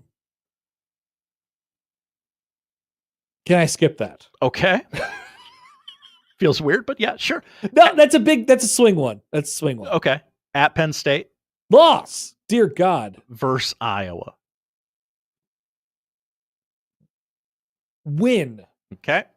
Now, I wasn't counting how many times you said win and how many times you said what? Loss. That was the whole point. I know. I forgot. Dummy. Yep. That was on me, gang. I definitely said loss to Michigan. Uh-huh. I definitely said loss to Minnesota. Uh-huh. I definitely said loss to USC. Yep. And Penn State. And Penn State. Okay. Yeah. So sure. When you see, this is why I can't go back and count these on my own because I don't even know what I did. Sure. 8. Let's give him 8. I think you had 8 and 4. Let's give him 8. Let's give him 8. All right, Josh, here we go. Okay. This is me. I'm Cincinnati at Arrowhead. That's a dub. Akron. Dub. More like Akron. Houston Christian. We really agreed to put Akron back on the schedule. Win. Meat Chicken. That feels like a loss. Meat Chicken State. At home. Win. Homecoming. Definite win, right? That's homecoming? It's big homecoming. Weird choice for homecoming. Brought to you by Emeritus. At Maryland, crab cakes and football. I don't know. Win. At Minnesota. Don't cuss. Loss. All right. They'll lose one of those 2 road games. I don't know which one. Okay, let's just say Minnesota. Yeah. Home against Northwestern. It'll be way too close, but they'll win it. Home against USC. I'm going to go loss. On the road against the UCLA with maybe a bunch of Husker fans. Stay tuned. Revenge win. At Pennsylvania State University. Loss. Home against Iowa. What the hell, win? Okay, we have the exact same prediction. Okay. Which is 8 and 4. So that was predictable. Mm-hmm. We're so agreeable. So I guess there you go. There you have it. Our stock answer is 8 and 4. Mm-hmm. 8 and 4. But if we go off of everybody else's principles and schedule making and prediction making, it's that they're going to lose one that they shouldn't. Right. I didn't factor that in. That was just off of vibes. You and Mitch got to something that I think is actually more important than winning 10 games or whatever. Winning the game you shouldn't win. Beating Michigan. That's when it feels like it pops. Right? That's when it feels like it really happens. Like that is almost like that has to come before the 10. So the 10 problem wins. is then we do that thing though, where it's like, oh, well, they're going to get that win and then they'll never look back, right? It'll just be smooth sailing. But that's not how it works. Nebraska is forever until further notice in this zone where anything could happen against any of these teams because they all have giant budgets and they all care and they all have competent quarterback play. Shouldn't say all of them, but that, they all have things that are good about their football team. Right. And in a lot of cases, some things that are better than your football team, but you don't that's not how it works. It's not linear that way. So I think that's where people maybe that's what Chattel's talking about, because Nebraska won a bowl game last year. They got over that hump, right? Now it's rocket ship time. They got that monkey off their back. I just obviously it was good for the program to be able to do that, but I don't feel like because they did it, now all of a sudden it's time to say, watch out, world, here they come. And the worst part about it for me is I'm not sitting here and I can't tell you that it's like, oh, well, they're probably like a year away from that. I think that's the thing that makes this year really complicated from a prediction standpoint, is because the answer that you'll hear from the national media is like, well, it's year 3 for Rule, and year 3 always pops for Rule. That's just kind of what they're going to be competing for a conference championship. Number one, it's in the Big Ten. It's a little bit different. And number two, this is now completely different from his other 2 rebuilds at Temple and Baylor. They have cleared out things and are depending on transfers and a 5-star quarterback that you got after your first season. In his rebuilds at Temple and Baylor, like, they started a bunch of freshmen right away, and then by their 3rd year, predictably, they were awesome because they had taken their lumps for 2 years. Mm-hmm. This is not that. Nebraska's going to have a bunch of new contributors next year. So it's different. That doesn't mean it has to be worse. It could still pop, but the reasoning is not the same reasoning that it was at the other place. So, I don't know. Predicting predictions, I feel like most people are going to be sitting in the 8-4. And Matthew says on YouTube, hi, Matthew. Husker fans should be happy with 8-4. We should be cool with 8-4. Progress is progress, right? I guess. Would it 8-4 wouldn't get you fired. Would it get people super duper excited though? No. Probably not at this point. All right. More topics. We have topics. That girl is topics. Ken Rosenthal and AJ Pierzynski are talking on a podcast. Oh, that's right. That's topic. Would love to listen to that podcast. AJ Pierzynski said on the Foul Territory podcast, AJ Pierzynski, known great guy. Here's a great idea for you. And I didn't come up with this. Don't put it on the internet that I came up with this. No one is. Someone else did that and is way smarter than me. Have the draft at the College World Series. He's talking about not the NFL draft, the MLB draft. Oh. You have supposedly had the best 8 teams there with the best players. Then you could have the high school kids play out there, and all they're committed to all these schools. So then the kids get drafted, and we can watch the college kids kind of cry and say, "Oh, please come. We'll pay you $1 million to come to Florida," instead of going. He went off on a weird tangent here. Yeah. Okay. Think of all the drama we could have. It could become an awesome show. Drama's not the reason. Plus, everybody would be in one location. That's weirdo AJ Pierzynski. He got off on a very odd tangent. Rosenthal re-centered things and said, I like the idea of the draft at the College World Series, not necessarily for the reason of seeing coaches cry, but it is a logical thing to do. It would kind of increase interest in the College World Series and the draft, in my opinion. But the MLB, again, seems hung up on the idea that it is better done during the All-Star Week. They believe that it's drawing more attention to the All-Star Week. I just don't see that it is making much of a difference. That much of a difference where you need to push it back to July when you used to have it in June. But people could disagree, and the MLB has its reasons, and obviously they are running the league. Here's something that other people used to think about, and this podcast obviously doesn't think about. One of the reasons why college people enjoyed it not being in June is because a lot of times the players would end up getting drafted before the season would get over. I think there's positives and negatives to that. One of the positives, I think, from a fan perspective is I always really enjoyed when the dudes would show up at the College World Series and it would say, this is a 3rd-round draft pick of the Kansas City Royals. Yeah, I enjoy that. I always thought that was pretty cool, and you could attach it to your favorite team, and that was fun. It also could be a distraction and whatever, you know. There's Dansby Swanson. He's going to be a Diamondback. He went number 1 overall. He didn't go to the Diamondbacks. No. Ultimately. He went to, who was he drafted by? I believe he was drafted by Arizona. And the Diamondbacks? Like immediately number 1 traded overall, right? To the Braves, yeah. Yeah. Let me look that up. So what an idea. What an idea by definite non-weirdo AJ Pierzynski. Yeah, AJ's a weirdo. Okay. By the way, back to the Husker momentum thing. Joel writes in, momentum means nothing. It's coach speak, but you really do have to go 1-0 each week. For God's sake, just beat Iowa. You haven't beaten them in Memorial Stadium since 2011. People forget that. That is true. And we nailed it on the Dansby Swanson facts, drafted by the Diamondbacks. We got there. Also, one final thing. Topic potpourri. That girl has topics. Mm-hmm. The airport. The airport. I love talking about the airport, Josh.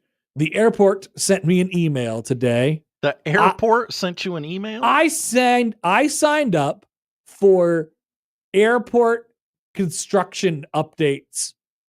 As many updates as they want to send me. Okay. I clicked yes. I usually don't sign up for emails. I hate when people email. Yeah, you do. Very but famous. I love it when the airport tells me updates on their construction. Okay. What do we got? The canopy is almost done. That's right. The canopy is almost done. That was the main update. You're going to have a beautiful canopy when you fly in for the College World Series. It'll be done. It'll be completely covered.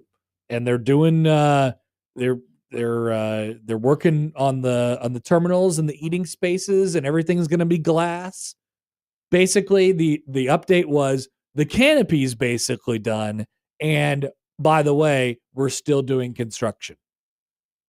We're not done yet, but we've hit a check mark. And if you need help getting around the airport, because I don't know, it's confusing. By the way, it's not confusing. Nope. It's not confusing. But they're making a really big deal out of telling people about how the terminal is split. Who walks from one side of the terminal to the other side? Like Nebraskans? Who parks on the Delta side and goes to the Southwest side? There's a reason why these are kept separate. That's why it's labeled that way. Right.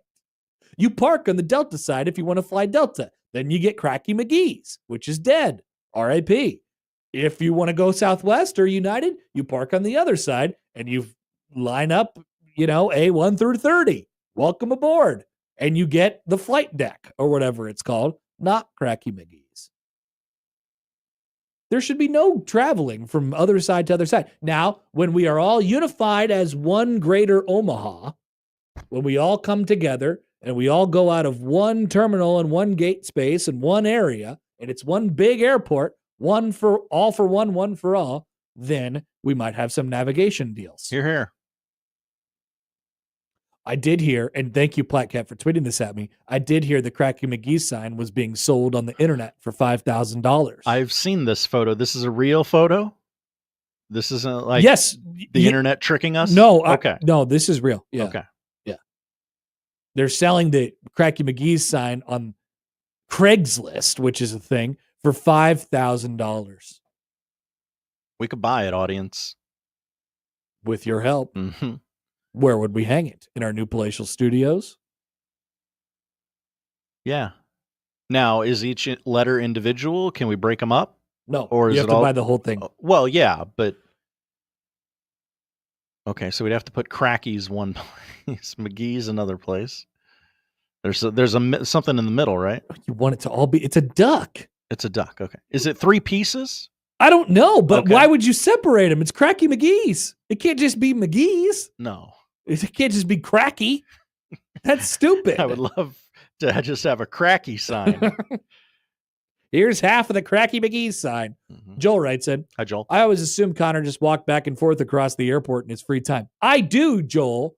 I do. It's one of the reasons why I'm going to love the new Omaha airport when it's big and spacious and I can walk back and forth and back and forth. But once again, if you're flying Southwest, you only need about 7 square feet of the airport to make your situation work for you. You enter on the far north side, you go up the far north escalator, and you walk down the far north ramp. Makes sense to me. All of a sudden, you're in there. All right, there's your airport update. Good update. If you'd like to sponsor our airport updates, get in contact. Maybe you are the airport authority. Maybe. Build Oma. Mm-hmm.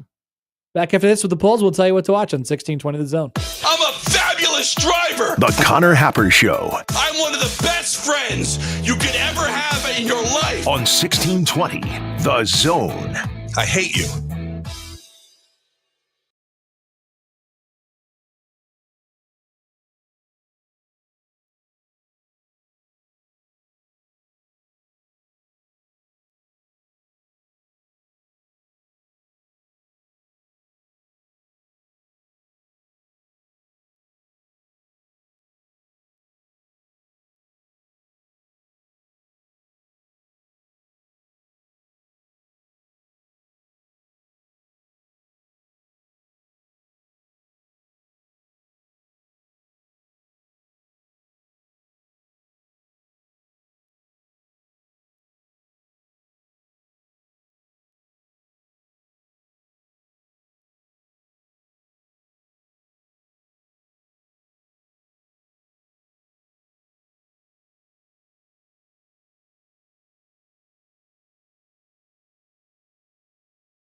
That charming aroma wafting through the old market? Oh yes, that's Chivo Vino. While your kitchen spaghetti might be a classic,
About the airport, Jimmy is wondering about when they'll update the planes.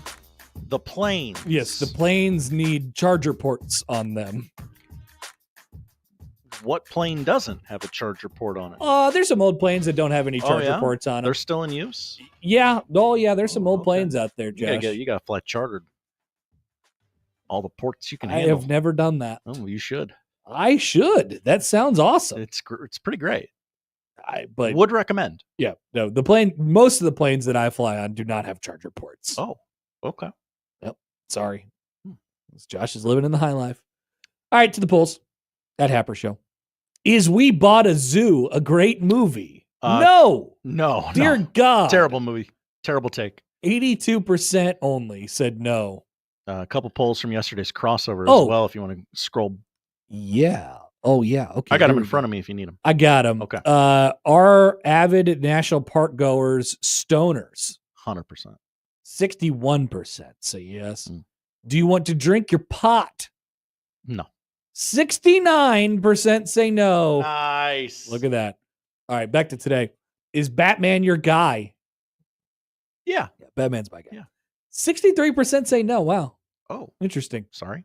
Do people forget about money laundering? Oh, yeah. 63% say no. Oh. Have you ever paid for a dumb sucker? Never. Not once in my life. No. 81% say no. Are you super into Norah Jones? I'm not. No. That one song was good. 74% say no.